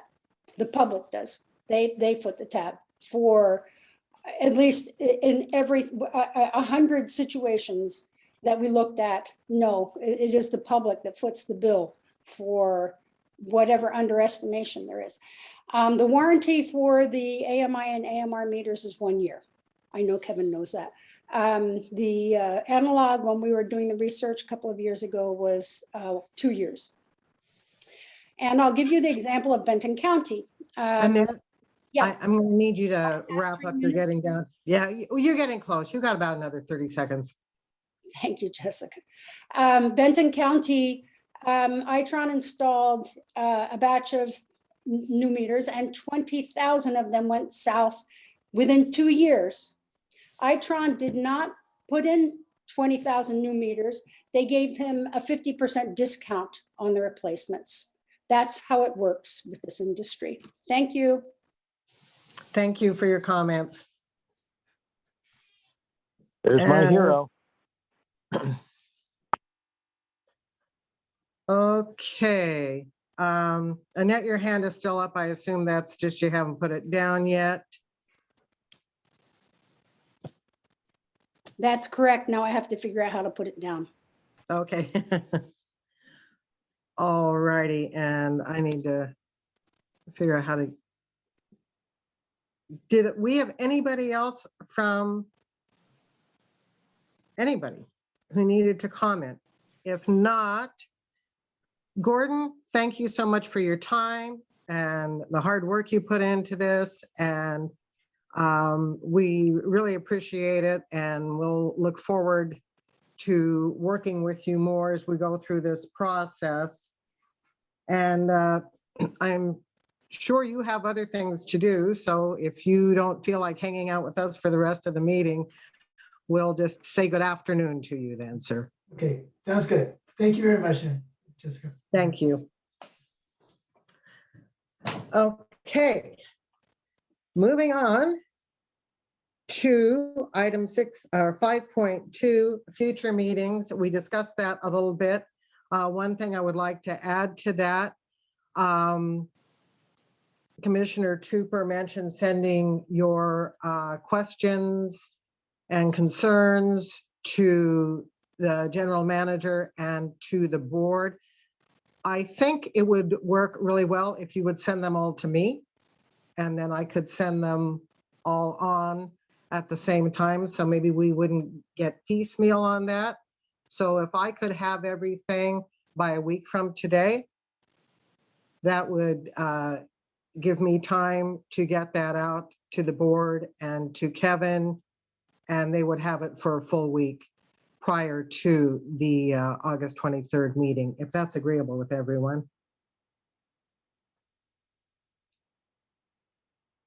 And the future meeting is August 23rd, and it will be a joint meeting with the Board of Commissioners.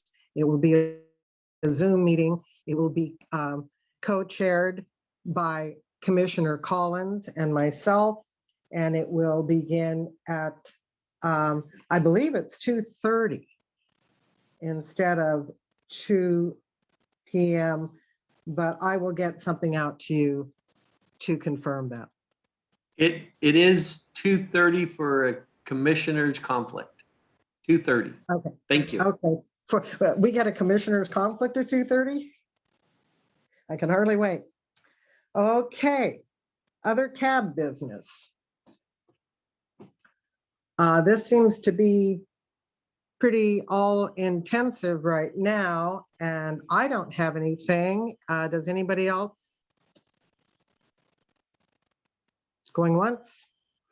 Oh, Question, earlier, was there something about review or approval of some prior meeting minutes? Yes, there is, but that's item number 6. We're on Oh, item 5. Okay. But thank you for Not that. tracking very good. I apologize for that. That's okay. I've been going back and forth trying to look at keep my participant screen on so I can make sure that I see your hands when they're raised, Tom. Well, I just wanted to point out that Kevin asked us to not get involved in issues until the board had finalized their strategic plan. Do we have any information on how that is progressing and when that might be done? There is a strategic plan. The first strategic plan special meeting is going to be held on August 12th. That's this Thursday at 10 a.m. So I intend on popping into that Zoom meeting and just to be there to see the first glance at that. So that's where we're at on that. That was going to be part of my report, Jess, is yes, that's when the board and the public are going to hear what staff and the consultant have come up with. So that's going to be the first public blush at strategic planning. Thanks. And do we have anything else? Anything else? Okay. I don't have any other business, so that takes us on to item 6, review of past minutes. And we have 2 sets of minutes to review. Cammie, you want to weigh in here?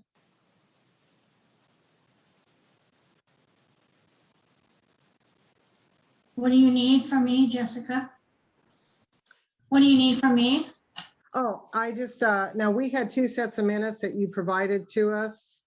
Right, And they were the March 8th, right?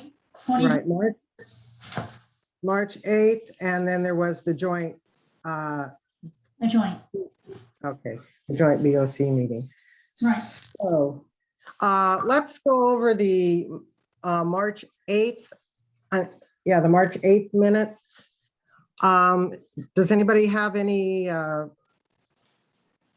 comments or corrections to make to the March 8th minutes?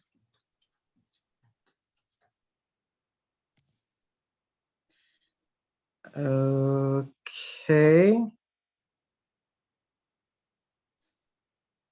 I don't see any hands. So can I get a motion to approve the March 8th minutes?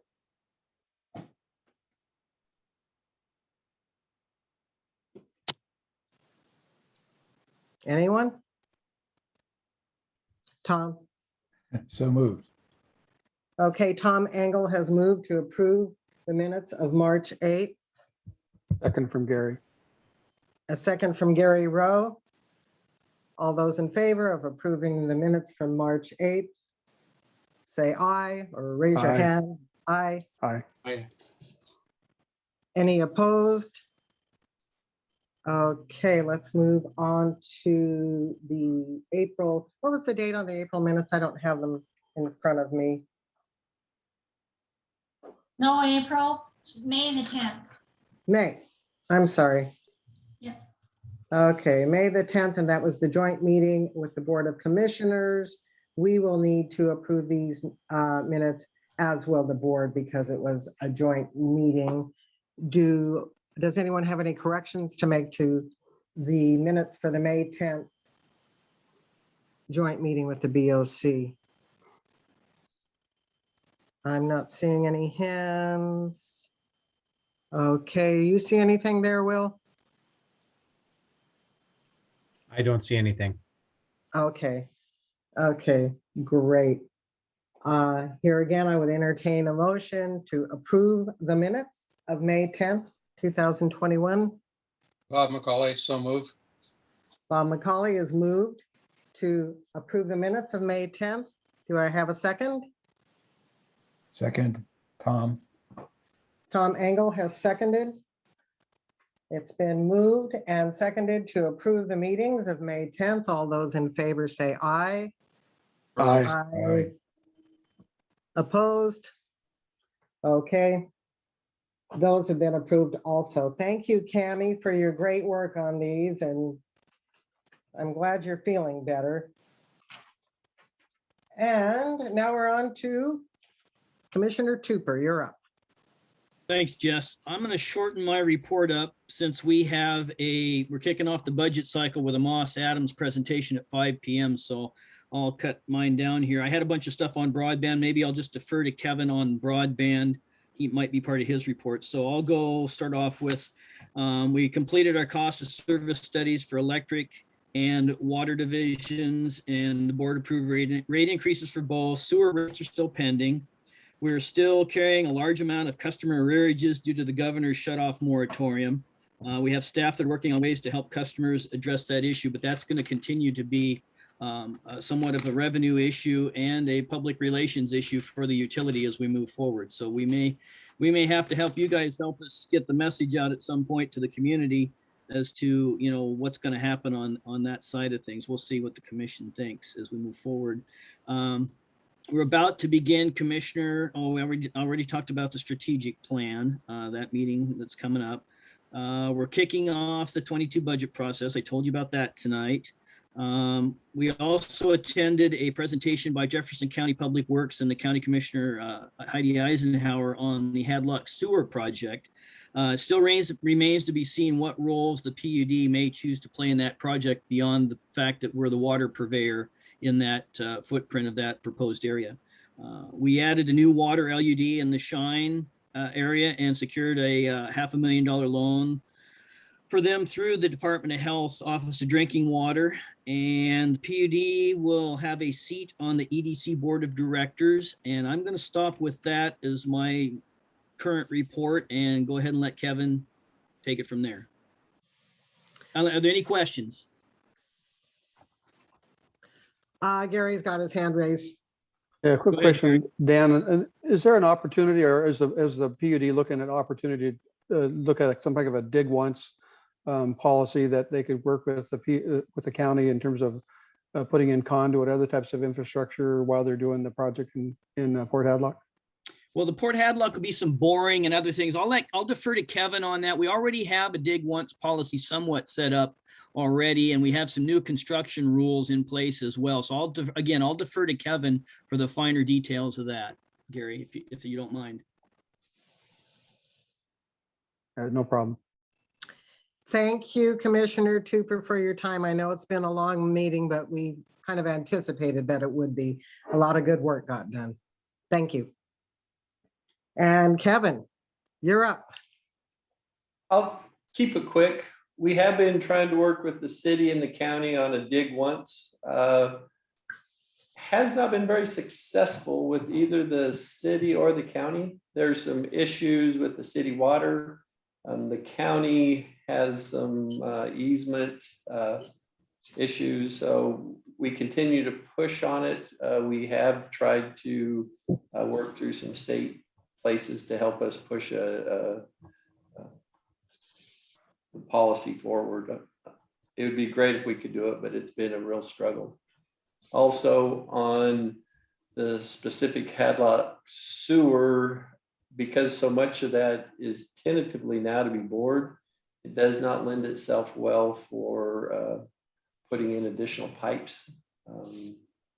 You could do it, but the cost to put in 1 pipe, 2 pipes, 3 pipe, if you would get us, CenturyLink Wave, everybody in, the bore becomes too large and it pretty much prices it out of the ballpark. You would have to open cut then. And their routes they've chosen don't lead themselves for open cutting the trench. So That said, the PUD is looking at some grants for fiber.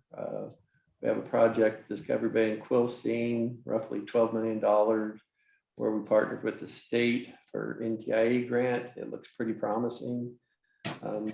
The state agreed to partner with us. That was the hurdle there. We are looking at several other grants, including the Public Works grant. We are going to look at a Reconnect grant for a very large sum and try to do the everything south down, say like Beaver Valley, Port Ludlow, Port Hadlock areas. We are looking at some other options for fiber.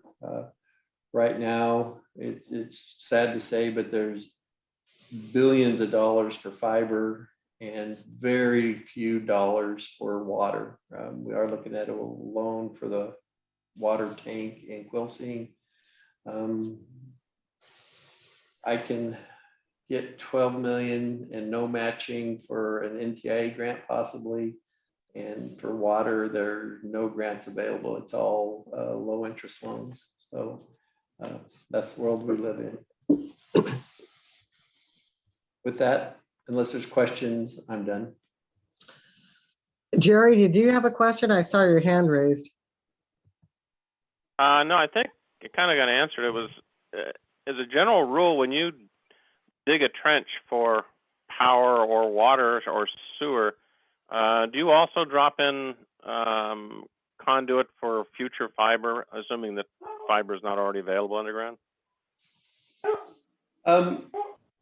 We always put in for fiber. We also put in for other future options that we think may or may not come into that area, because the expensive part is opening up the trench. We've done some areas where we think EV charging, for example, where we'll put conduit in or infrastructure for the possibility of that. We put in for fiber.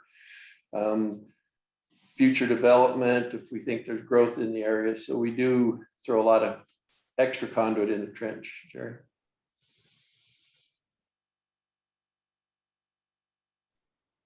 Okay.